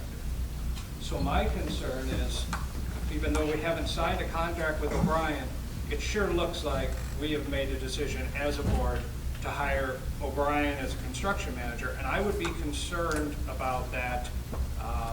It doesn't seem like you would be able to put out a request for qualifications if this board still has a motion that we have agreed to hire the O'Brien firm. So I'm a little concerned about that when you say that you're going to send out bids. I don't know if O'Brien firm considers themselves to already have been hired, an implied contract has been made with them. I have no idea, so I think that's an issue. Based on our latest project update this last week, that is not the case. They understand that they do not currently have a contract and that they are not working under it. I'll save the rest for when I make a motion. Okay. Anybody else? Anybody else? Okay. Thank you, all three of you, for your presentations. Hopefully have answered some questions from the community as well, and the board here. So I appreciate you taking the time to come and present to us. Okay. So we have the motion earlier was that we would proceed based on the November 4th contract language. I'm also on the presentation. I'm sorry? I'm on the presentation. Oh, whoops. Skipped right over. Sorry, Lenny. So I'm just going to do a quick summation because you've had, the intent today was to provide information to the board at the request of, from previous board meetings and questions from directors. It was, I'm confused, I don't understand. Why not get the information from the sources? That's why we're here, because they have also been made aware, they were in our meetings and listening and being a part of the conversation. There's no problem with conversation. So we want to be transparent. We just got money. We just got this thing after this has been in conceptual phase for my time here as executive director, not to count the 10 years that this project has been trying to get off the ground since 2012. They've also been made aware of that information from the previous executive director and board, that these are the avenues that they tried in 2012 and failed. Tried to buy and do a standalone senior center, proposed it to do as a millage and taxes, and to raise your taxes to do it. 2016, they proposed to do the exact same thing, tried and failed. Again, we went a different route, banging your heads against the wall 3 times in a row, expecting the same result is the definition of insanity. So we decided to move a different direction. And here it is. We are successful. That should be the end of the conversation. We got it. Yay. So that is where we should be. I understand that the direction is a little new, but a comment was made, and I think it's important. It's, why don't you hire an expert? Well, here's how I do management. I don't know everything. I don't claim to know everything. I hire people, experts, who do, who know expertise in their particular areas, and I bring them onto my team. The board is a volunteer board. They're not going to expect or understand the nuances of the day-to-day operation. So they hire an expert, the executive director. That's how it works. I may not be able to handle the everyday operations of in-home services, so I hire an in-home service coordinator. Yes, it is for the board to be informed. And we bring these things to the board to review, and they have an obligation to make sure that they do review. So the summary of the meeting, the last meeting that we just had, we reviewed with all the players, all the partners, that the direction is to move forward with the budget that we have put in front. And I want to take your Excel spreadsheet and I want to explain a few elements in the building, because we just talked about a 30,000 square foot facility. 1,500 square feet of the building is for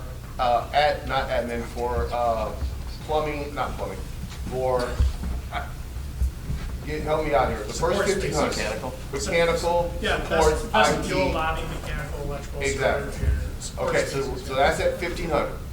The next 3,500 is the ACCOA offices, okay? In this building, to give you guys a scope of the building, we operate in about half that. That's about 5,000 square feet top to bottom, non-handicap accessible, okay? So we operate the entire program in about 5,000 square feet if you include here. There are no offices up here, so we work in a very tiny space. Okay, so now we're at about 6,000 square feet. The next allotment of space is 10,000 square feet to include a public use for the seniors gym that has 2 walking courts, or two line walking track around 3 pickleball courts. I don't know too many young people that play pickleball. I heard it's a pretty popping thing. So it's 3 pickleball courts inside of that, with some other workout spaces at about 700 square feet. That's literally from this blue line on the floor back there, everything from wall to wall. That's about 700 square feet. It's not some monstrosity that we're constructing. Everything from the last 2.5 years, regardless if people think that seniors are not my passion, I've only been working in senior healthcare for the last 15 years. So I'm just saying that everything, every step has been with seniors in mind.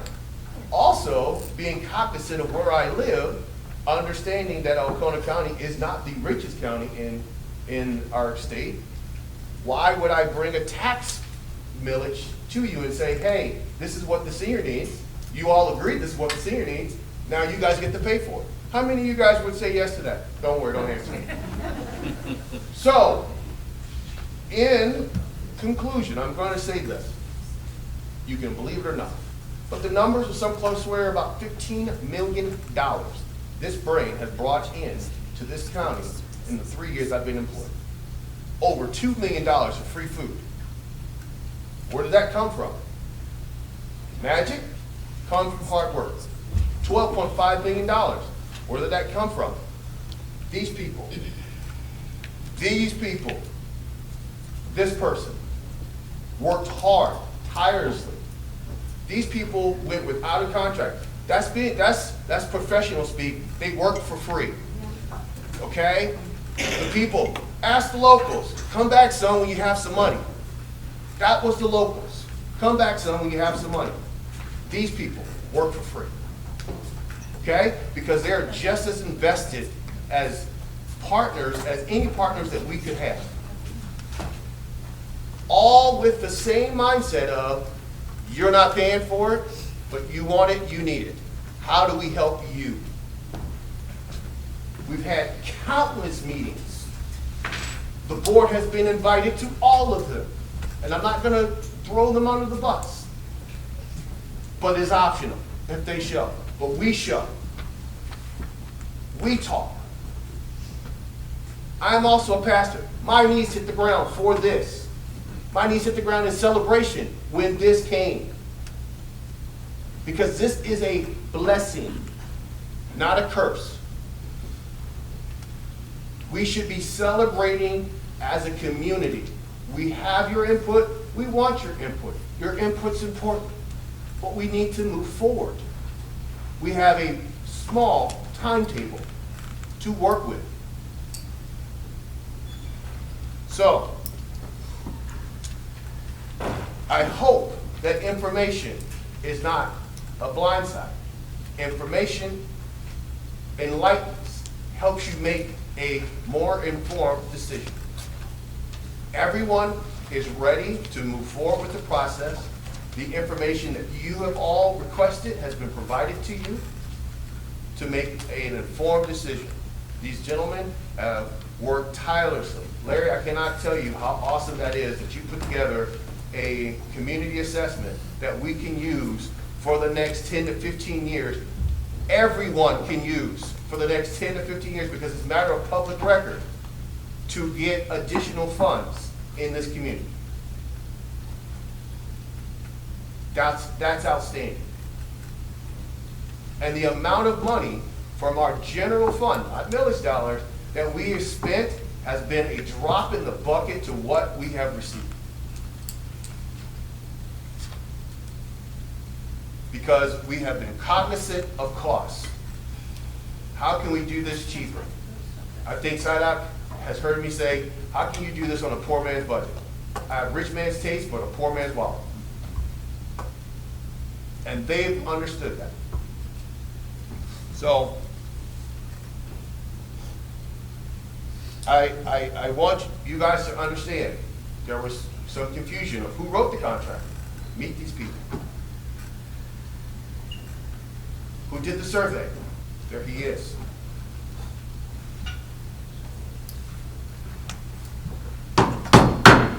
We don't need comments from the community that are heard. If you want to speak under your breath, speak under your breath. But we're not going to start a three-ring circus again this month. So, in conclusion, the project has always been senior focused. We have found and we tried to work within the constraints of where the funding came from. They touched on it. We identified funds. We started this off. Hey, USDA, hey, county, how can we do this? How can we pay for this? Is there money for this? And the answers were no in those avenues. We pivoted, we changed again, and we found a success and a pathway forward. So now, as a board, you are now able to make a decision about a pathway forward. That's all I have. Thank you, Lenny. Any questions for Lenny? No, I'm ready to make a motion as soon as you would accept one. Let me make sure nobody else has comments. I got a comment. I've been here for several years now, even with the last director that we had. And I mentioned to her quite a few times about a new senior center here. Because this is not handicap friendly.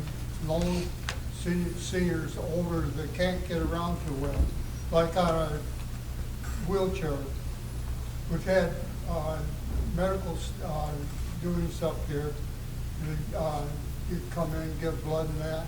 We had dinner downstairs, and they could go, either come up here first, go down there and eat something, or go down there and eat something, then come up here. But the only way they got to come up here is in a wheelchair. So somebody would have to push them up here. To get up in here, two people would have to pick her up in a wheelchair and bring them and set them on the top steps up here. And we put a thing together showing the building. I took pictures of the building and the bathrooms and everything to show how unfriendly this is. And we went to the county, and they had a meeting there and presented everything, trying to get help to do something with the senior center.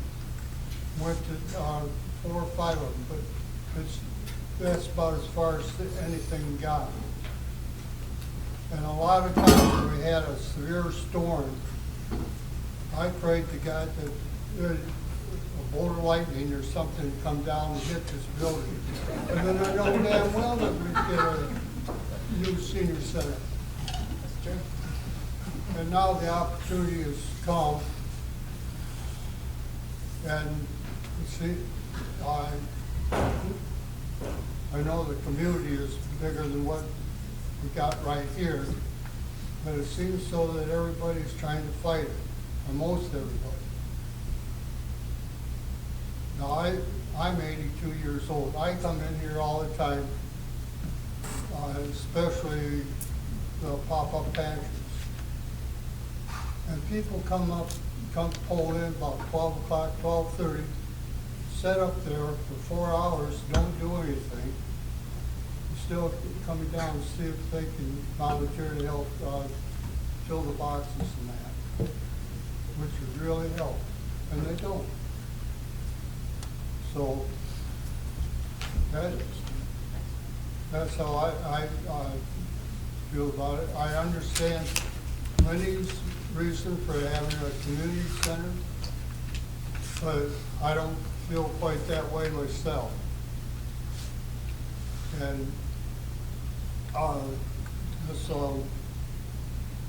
part where on the last page there where they have all these different things, how many of you would like to bring kids in grandchildren in to a place where you can teach them to cook, or they have someone volunteer instructor and that. My two boys, we lived up in Alaska. They had home economics up there. My oldest son, he made a suit, sewed a suit together in that. It was brown. He wore it one day to school. He said he'd never wear that again because everybody asked him if he was a turd.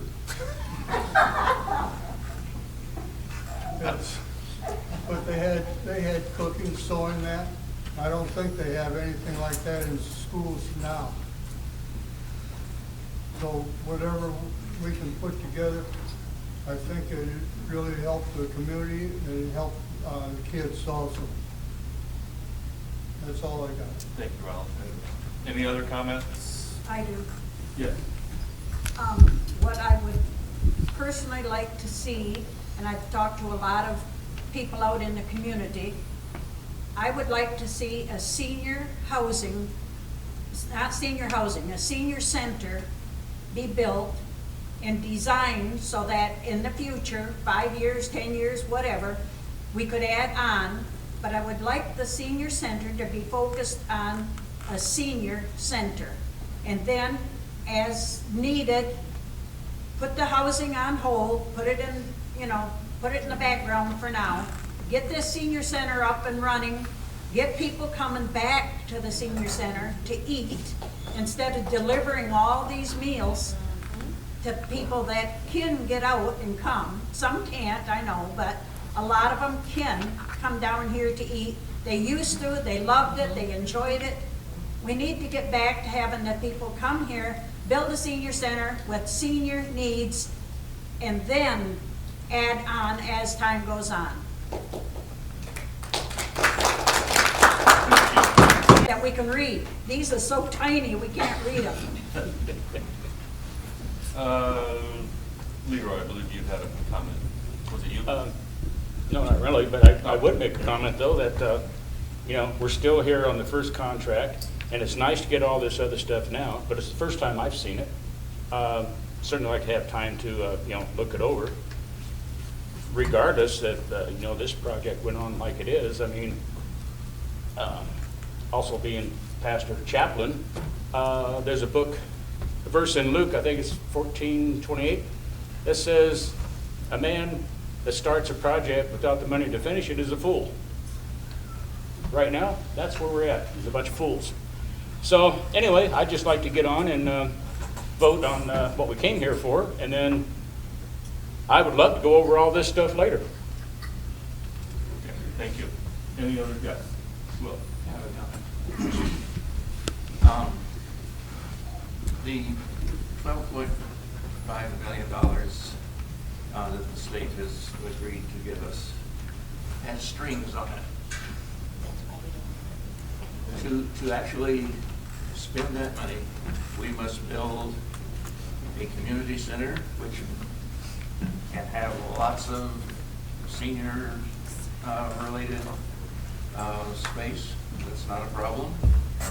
We must build some housing, and we must build some recreation space. If we do not do all three of those things, and the deadline is September of 2024, we do not do all of those three things, the money doesn't exist. We will be back in the same place as we were in 2005 and 12 and 16 with no money to build a senior center. I would be delighted, I'm 75, I would be delighted to have a fully accessible senior center if that was what we could have. Right now, we don't have that choice. The state is not interested in giving us money for a senior center. That's just the fact. The state is interested in forming community hubs. We can get what we want, a senior center, as long as couple of other things. That's our situation. You can either say, no, I don't want to see the $12 million. I don't want to have the senior center created. We will stick with this building. Or we can say, yes, we will go ahead. We will build a community center that pays chief attention to seniors. We have the freedom to do that. And we'll build this other stuff that's required by our contract with the EDC. That's where we are. It's as simple as that. Which contract we sign to make that happen? We should sign the new one, obviously, since it's been repaired, or we'll sign it fixed when it, if there are any problems with the newest addendum. That's our situation. We can either agree to move forward, or we can say, the heck with it all, and we'll not build a senior center at all. Okay, thank you. Any other comments? I'll save my comments for after a motion is made and we have a debate. Okay. Not from the community though. Well, we can't take community. Okay. I guess if nobody else has any comments, Turk. I will make a motion to, for lack of a better term, reject the proposal that was presented to us 2 weeks ago and refer the most recent contract that we've just been given today, if we didn't have a chance to look at, to the new building project subcommittee for examination to be taken up at our next regular meeting in January. So I would motion to reject the contract that's in front of us at this moment. The 11-4. The 11th of November 4th contract is tabled. The November, yes, I would vote to reject that as it is written and have the new contract that was just presented to us today, dated December 6th, referred to the new building project subcommittee for examination and presented at the next regular board meeting in January. Okay. I would second that. Okay, so it's been properly moved and seconded. Are there any questions or comments from the board? Jacqueline? I have a question in regards to if that timeline is going to throw a wrench in everything else. Would a January 22nd. Thank you. January 22nd date of decision be negatively impactful? No, we are still proceeding with the community center, senior center, community center right now under the 9/22 agreement, or September agreement that was previously approved for the smaller scope. So we're still working under that agreement right now. And they'd be continuing working for free, I guess. Nobody works for free. Let me make sure I understand. Buck's plan here is we've moved the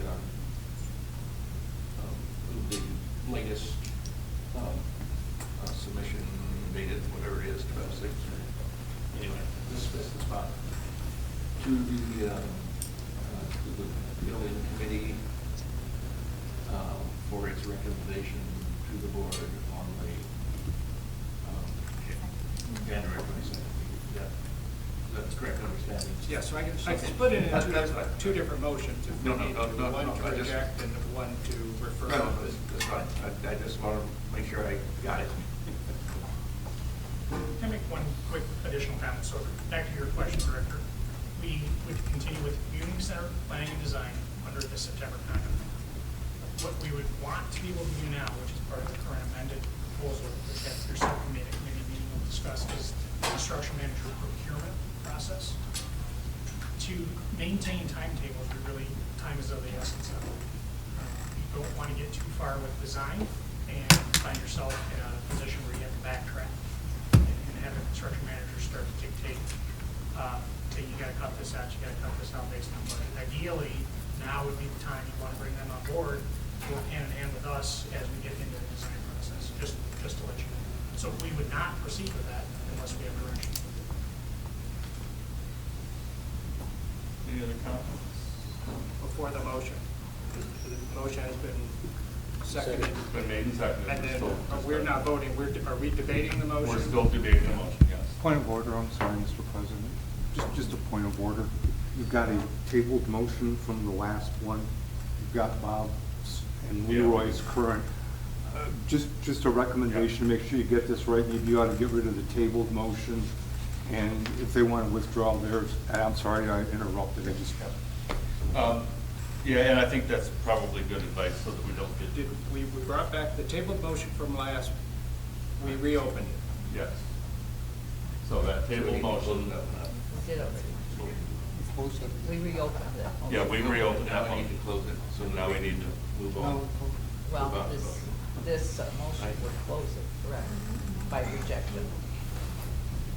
Well, I think we would have to have a formal vote to reject That's what's on the the table. untabled motion, and then follow Bob's motion. Well, I guess that is your motion, is to Yeah. reject that agreement, and then, yeah, so that, okay, yeah, you're right. Okay, so, now that we're all confused, the tabled motion was to move forward with the November 4th agreement. And it was open. That was open for debate and discussion, which we were doing. Bob then made a motion to reject that motion for the November 4th contract to continue operating under the current contract by default, and then taking the new amendments to the building committee for discussion and recommendation to the full board. Is that correct, Bob? In a nutshell? I am confused, but Yes. I'm voting, however you want to phrase it, to not approve the November 4th contract. Okay. Whatever order we need to do that. Okay. Mr. Chairman, why don't you just vote out the first one or vote no against it? Either have them remove the next one or vote it, and then you can proceed to the third. Well, I'm sorry. That's exactly what we did do. In his motion, he said that he wanted to vote to reject the 11-4. Which was that motion? Which was that motion that we had pulled out from the table, Gary just according to my suggested- records. Gary suggested not to combine the motion. It's just a lot of semantics. It can make it a lot smoother. I think just basically make a vote to reject the 11-4 proposal by Sidock, vote on that, then create a new motion so that we can have a clear distinction of the new proposal, of what we're reviewing on the January 22nd, so that all the community partners who are sitting here can have some direction to go forward. So that is the suggestion made by Mr. Renaud. I would tend to agree.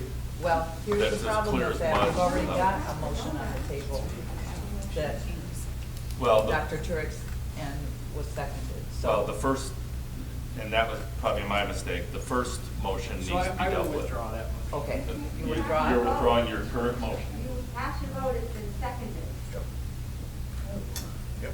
You have to It vote. can still be withdrawn. With the agreement of the secretary. With the agreement of the secondary, yes, it can. So you are withdrawing your current motion.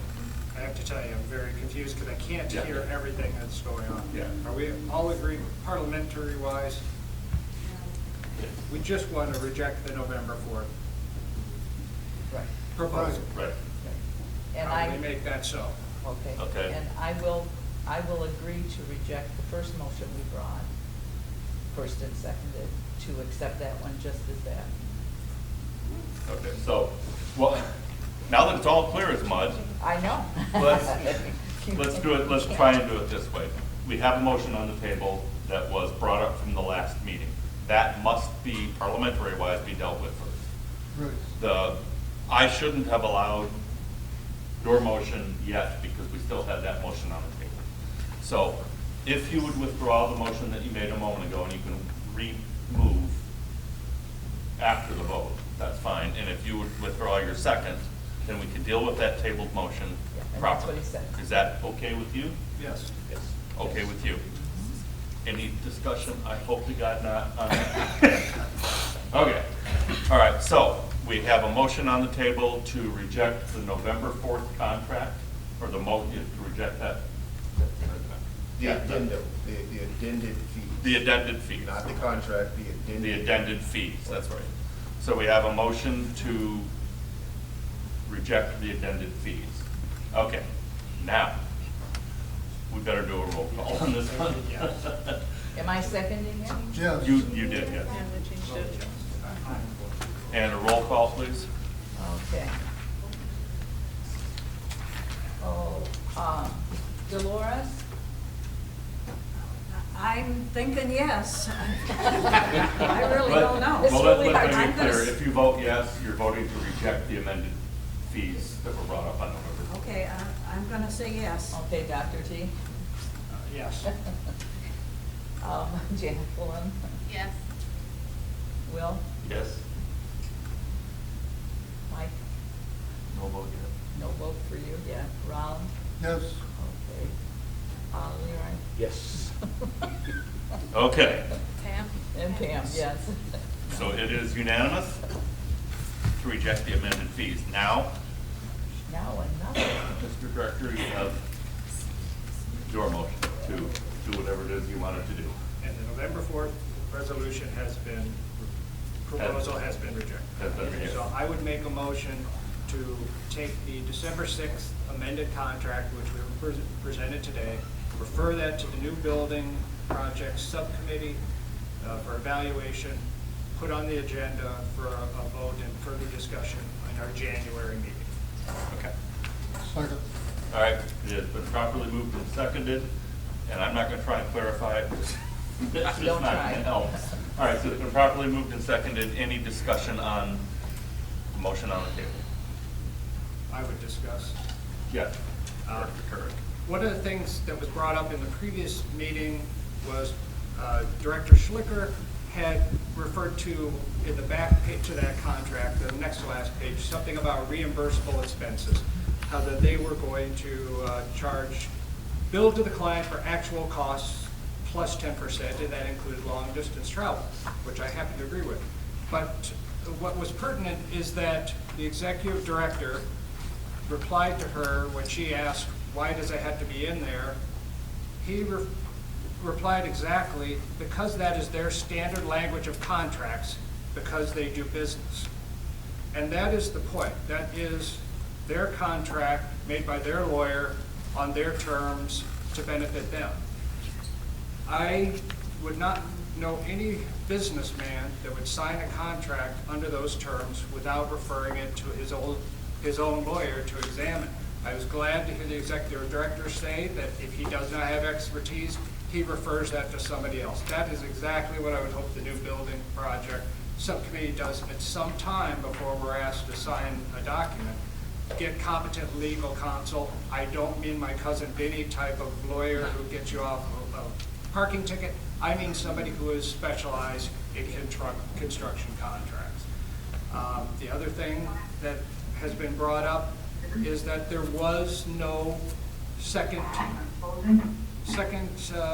would I put it, estimate or evaluation. I think we're trying to mute it so that everyone can hear you. Okay, go ahead. That we haven't gotten a second estimate when we've gotten this previous proposal. And I would say at our previous meeting, we got 3 estimates to take down trees, and the bill was only $3,000. Does not make sense to me that if we're considering spending $581,000 is what was on the November 4th, that we would not at least do some efforts to determine if those fees are in line. So that would be my second thing. I believe I brought up my other concerns with that previous contract regarding the status of O'Brien firm and whether we have committed to them in an implied manner or otherwise that they are going to be the construction manager. I would hope the new building project subcommittee would take that up. And one other suggestion, if possible, as the executive director said, bring in people, if you're not experts. Till Director Perrin was on the board, there was nobody with building experience. So I would suggest the new building project subcommittee try to bring in some people from the outside who have experience with this. Building projects, either the harbor, either the new school addition, some kind of extra eyes to look at it that who have building experience and possibly some business experience and possibly some legal experience. So that's been done before, that a committee brings in some other people from outside the committee to help them before they refer it back to the total board for consideration. So I would bring those three things up. You can be against a contract without being against the project. So I am not against the project. I was against that particular contract, and I would like to have time to evaluate the new contract. Thank you, Director Turek. Any other comments?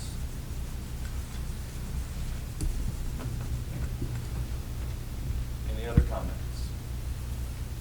Okay, let's do a roll call vote. So a yes vote, could you specify just a yes vote would mean we want to not sign anything today, refer it, and take it up in January? Refer it to committee for a recommendation at the January meeting, correct? A yes So a yes vote would again mean that we are going to refer the amended, The 12-6. the 12-6 contract 12-6 contract to to- the committee, Yeah. to the new building committee, And Rollins for seconded. recommendation to the January 22nd meeting. And Rollins seconded. And that was seconded by Rollins? Okay, All right. roll call vote, please.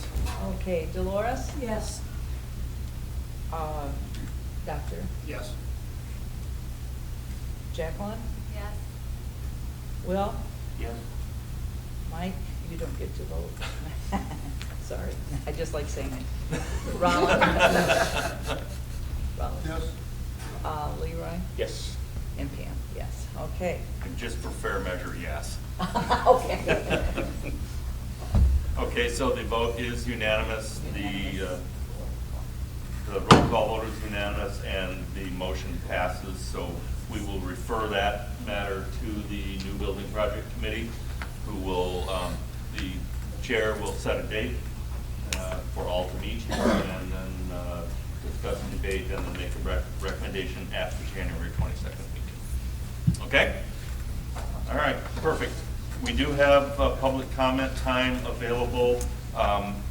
Before I forget though, for the board, since we're still meeting, the board has been invited to a Christmas party for the staff. And I would recommend, I went last year and it was a lot of fun. It's going to be Friday, December 16th. When is it going to be? No, that's not correct. Oh, well, that's what's on here. No, that's different. That's a different one. Oh, that's a different one, okay, sorry. Too many parties going on. That's for the food bank. Oh, that's the food bank one, sorry. That's Karen's party. So for the board and / staff meeting, Christmas party is on Help me out, staff. Sunday the 18th. the 18th. Sunday. Sunday the 18th. Sunday the 18th, time is 6. 4 to 6. 4 to 6. So, board, if you're available, please come and show your support for our hardworking staff. That would be great. And then also, is this invitation to everybody, Karen? Oh, Board and this spouses. is board. No, I'm talking now about the food bank one. It's for food bank volunteers Yeah. and board members. Okay, so board members and food bank volunteers, 2 days beforehand, we can party again on Friday, December 16th from 11 a.m. till 1 p.m. here at the Senior Center. If you're interested, RSVP to Karen Hughes, who is the director of the food bank, and she can get you set up for that. Okay. I have a question, Mike. Yes. Just so I'm clear in my own mind, Will was saying that we have to take this whole project up at the same time, the apartments and the senior center, correct? In order for us to get the money, Right. all three components have Has to to be go up at completed. the same time. So does that mean that we can't concentrate and just do a senior center and do the apartments 10 years from now or 2 years from now?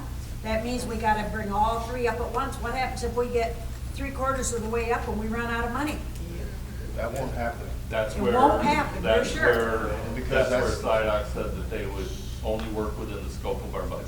Right, and that's why you have a contract manager, that's why you have all of these things. Right, set in. but if we get this building 3/4 of the way up and we don't have any more money because the prices of plywood went up and the cement block prices went up and we're halfway done and oh no, now we gotta pay extra money, what are we gonna do? Then you scale back in other areas. You say, okay, we don't get tennis courts, you don't get pickleball. So you got an answer for this then? You got a solution if that happens? The team is. I hope you're right. Can I make one other comment? Yes. Just in the last couple of meetings, I think we've heard the executive director bring up pickleball several times. How many people play pickleball? How many people play tennis? How many Did you people take that lift into account weights? when you have, factor in how many pickleball courts you have? Pickleball is fastest growing sport in the United Yep. States. Tennis is on decline. I see one pickleball court that looks like it's sharing a basketball court with me. Could you take that into account also, just basing upon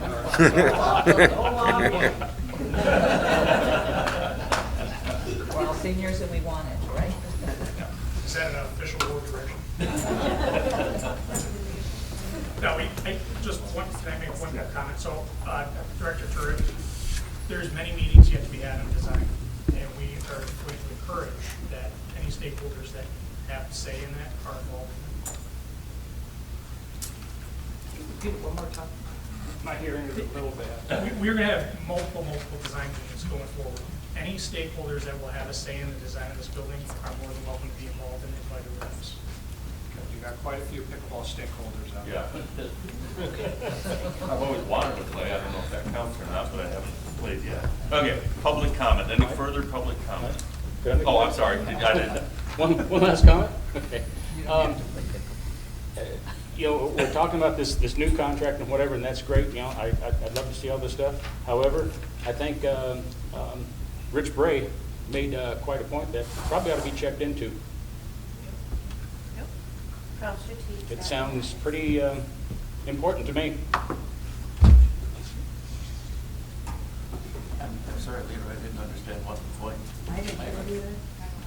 I was saying it might be good for the board that we check into, Rich Bray made a comment about our 501c3. Oh, I see. You know, if we're going to continue with this project to do all the community stuff and whatever, it might be real good for us to have a, you know, a definite, you know, legal opinion on that. Not Joe Bob, but, you know, or Billy Bob, but. We'll Billy Bob's a local guy, right? I guess that's a building committee. We'll take it up there. Policies and procedure. Or, I'm not sure which one Could it be is. both. Okay. All right, so that will be referred to committee. Thank you. Okay. Mike, Yes. the lady back there, she's been. I'm waving your hand. You get to go Yeah, I have first. to leave, but I want to just commend this board and these gentlemen here for bringing good information to us, some facts for us to consider them all around. And I'm looking forward to seeing a vision in this county and some things happening. And I really commend all you folks for doing hard work and taking some chances. And we're stepping out of the box a little bit. But you know what? We have to jump through the hoops. I've worked for nonprofits, I've worked for courts, I've worked for systems, and we all have to work with what systems we are, in fact, we're dealing with in the realities of this county. But the thing is if we don't take action, this county is not going to be in existence. We're going to have so many ghost towns, and I'm going to say, take a chance, people, and stop working against each other, work with each other. See you, folks. Thank you very much for your comment.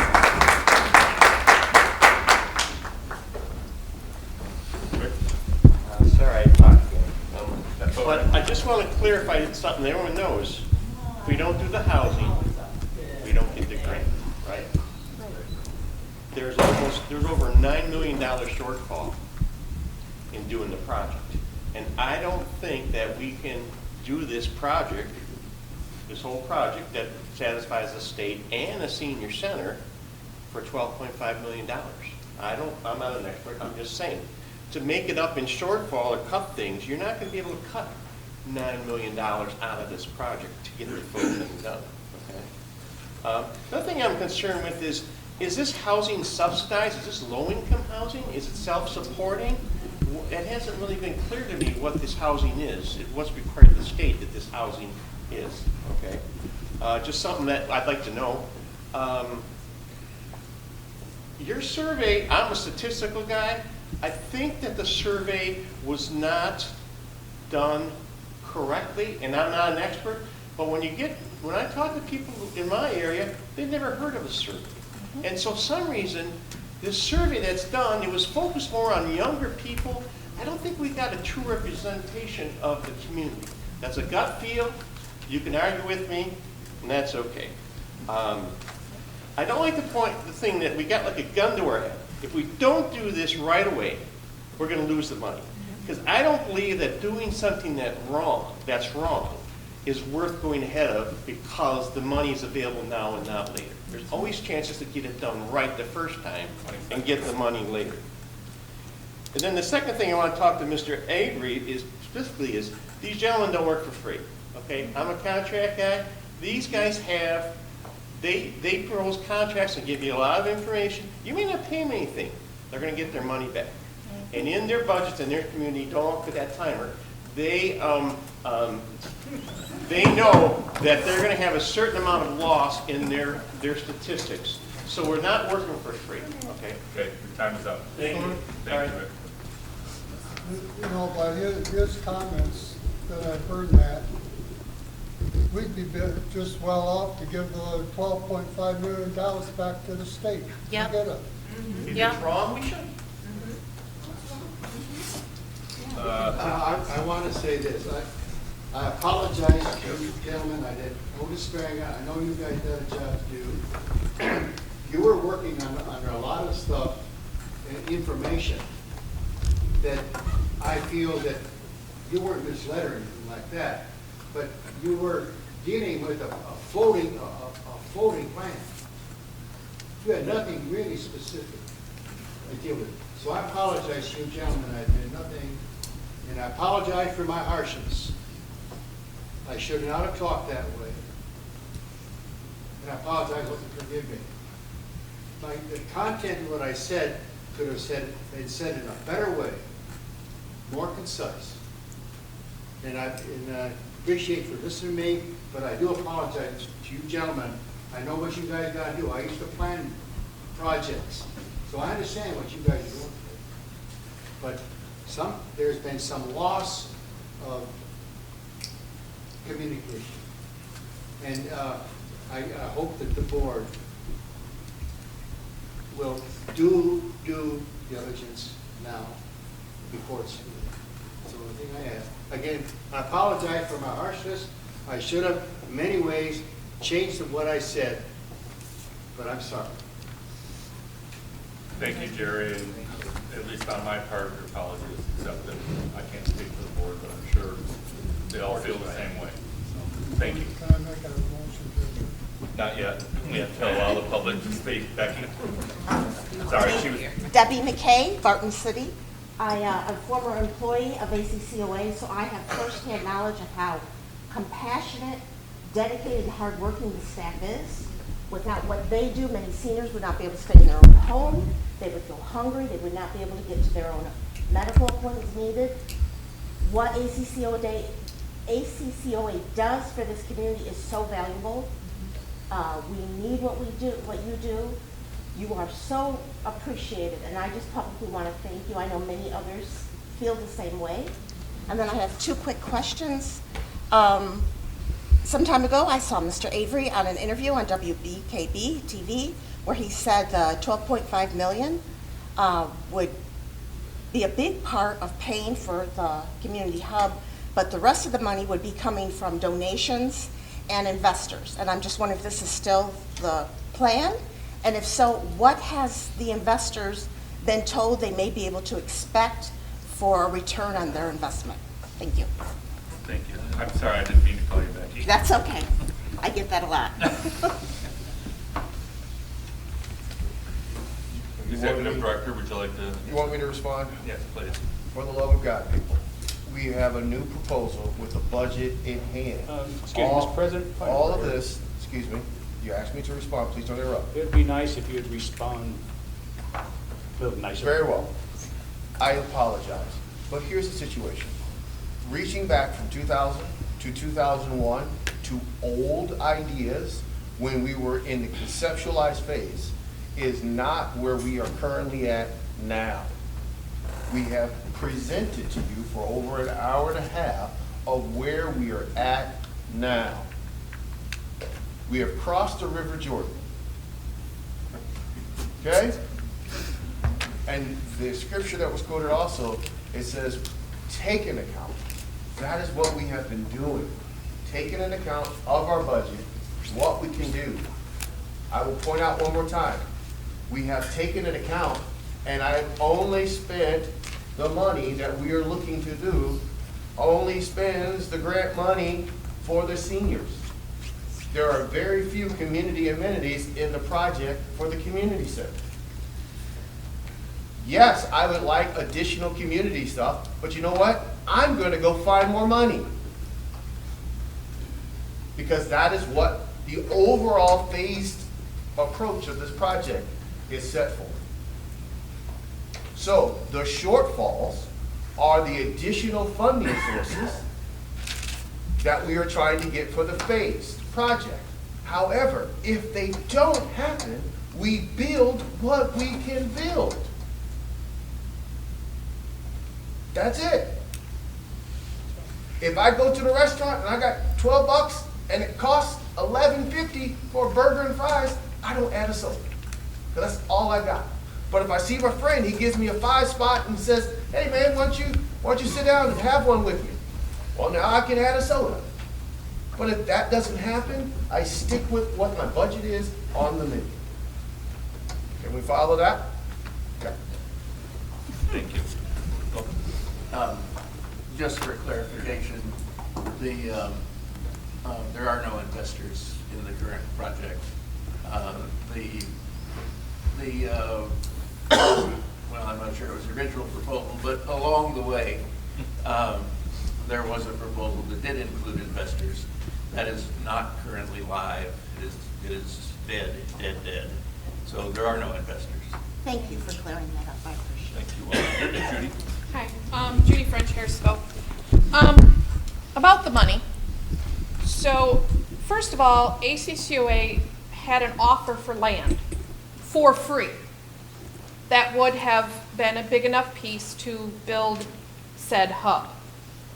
Not only that land was free, it didn't have a bunch of trees on it that needed to be cleared, so that would save money. It also came with $60,000. Now granted, when you're talking millions, I'm guessing 60,000 isn't a huge portion. However, when you don't have all the funds procured to do said project, when a grant says you have to do all of this in order to get the grant money, if you don't have all of the funds to do everything, now you're going to get started and lose your grant money. We don't want to get into a situation where we've spent said grant and now we have to pay it back. Because then what's going to happen? You're all going to come boo-hooing to the county for money, and we ain't going to give it to you. Next, the presentations were wonderful, brought up a couple of questions. I heard that MSU helped with this survey. MSU Extension. It was specifically said MSU Extension.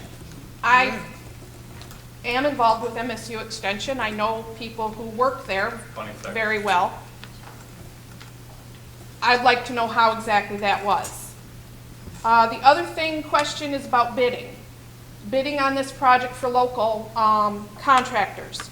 Bidding as you go. How is that bidding, for our local contractors? I'm familiar with bids for things like bridges. My husband builds bridges.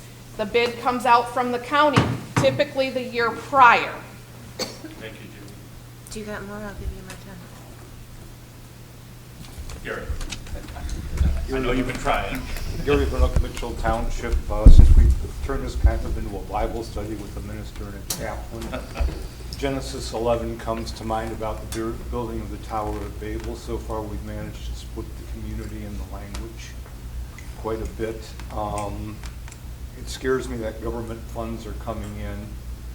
We keep doing things that aren't supposed to be done. This really should be not a government-involved thing. It should be a community thing, exempt of the government. But you know, we're going to continue to do things our own way until we wind up our own self-destruction, and that's my personal opinion.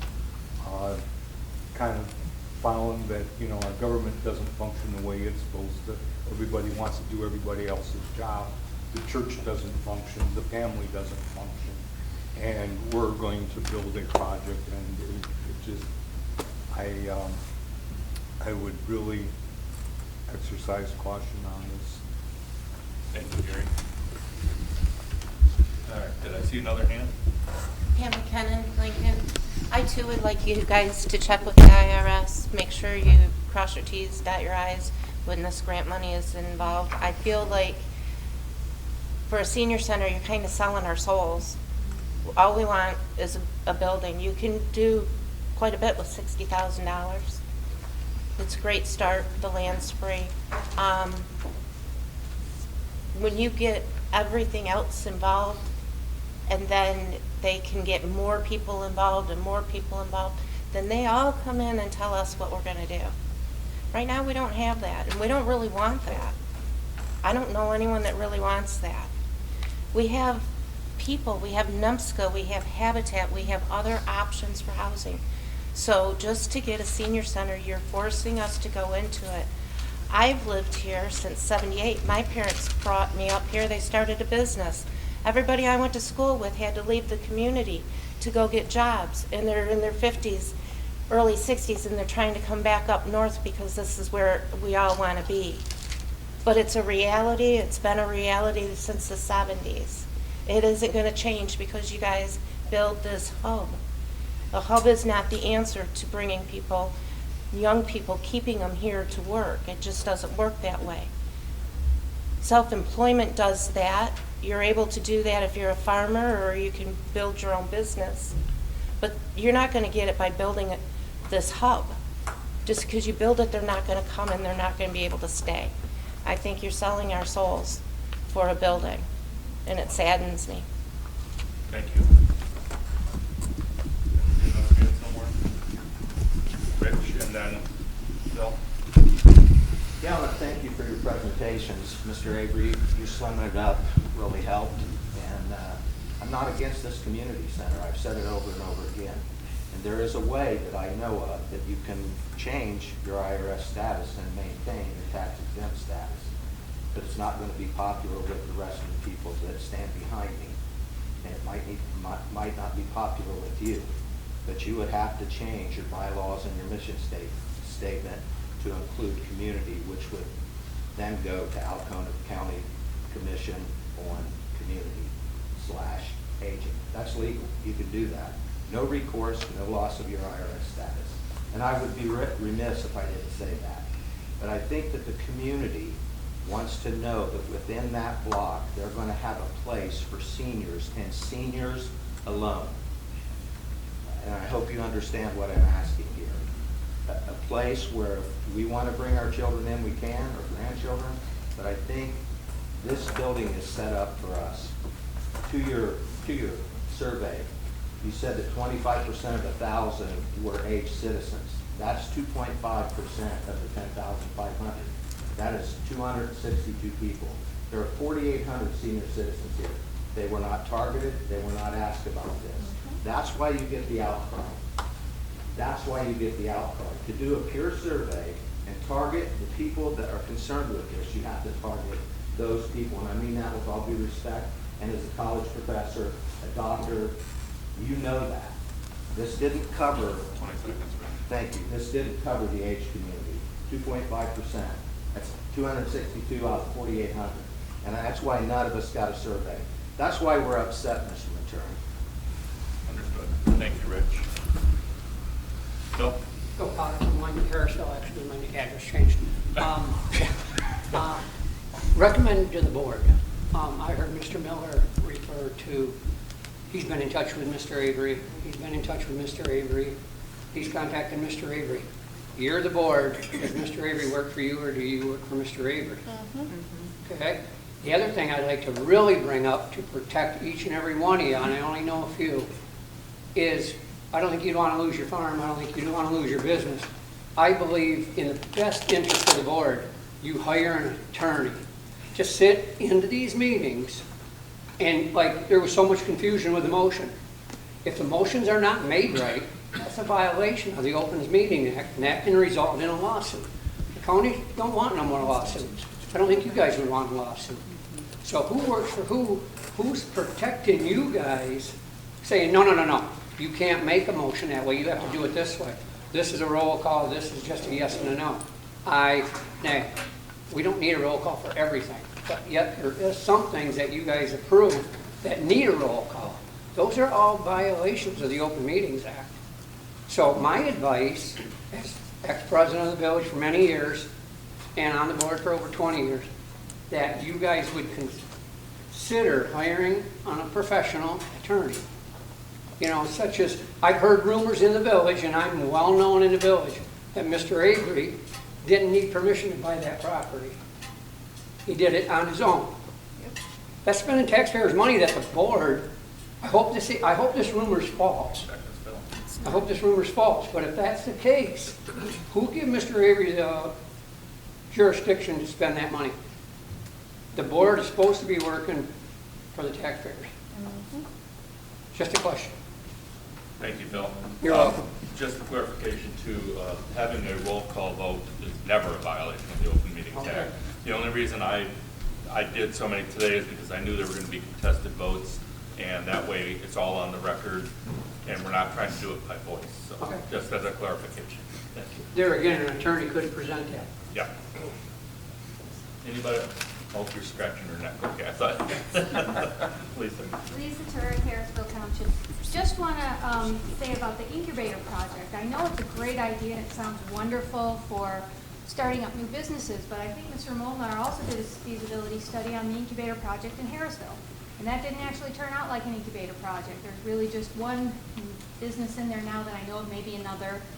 Chamber of Commerce had it, but I mean, that was a great idea also. Let's get small people business in here, not small people, small businesses, start to, you know, grow their business, move out to some of our empty buildings, move into this community, have their businesses, but it never turned out that way. So even though an incubator project might sound good for this community center, we've already tried it once, it didn't work. It doesn't mean we can't try it again, doesn't mean it's a possibility. However, that one didn't exactly turn out like an incubator project was supposed to. So I would say maybe that's not the right thing for this community. Maybe something else would be better instead of using like an incubator project. I don't know what, but I'm just saying we tried that, didn't work, so maybe that's not something we should consider again. Thank you. Thank you. Any other community comments? Yes. Just Dabbs, Curtis Township. I want to know what the exact difference between townhomes and apartments are. Growing up, I'm from Jackson originally. You could rent townhomes just like you could any other apartment. They were considered one and the same. So I would like to know what your official definition between the two are so we can further understand and get further clarity. And I also want to know, you said you're using Michida's Missing Middle program. Is there an official name for that program? And if so, what that program is?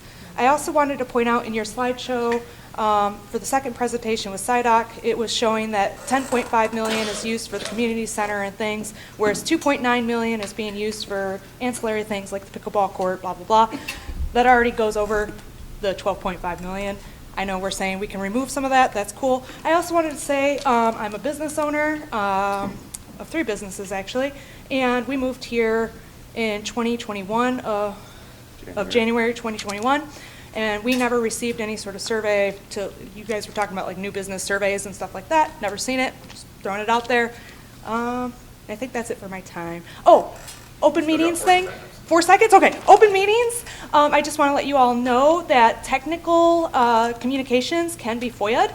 And so that includes cell phones and smartwatches and things like that. So please be aware of the meeting and stuff. Thank you. Bye-bye. Thank you, Jess. Still got 30 seconds left. Oh my goodness, no, I'm good. Anybody else? Anybody else? I would entertain a motion to adjourn. So moved. I will second. Rollin made the motion, Jacqueline moved. Any discussion? Please no. Any discussion? All right, all in favor, we're not going to do a roll call. All in favor, aye? Aye. All opposed, nay? This meeting is adjourned, 1:03 p.m. Thank you, folks.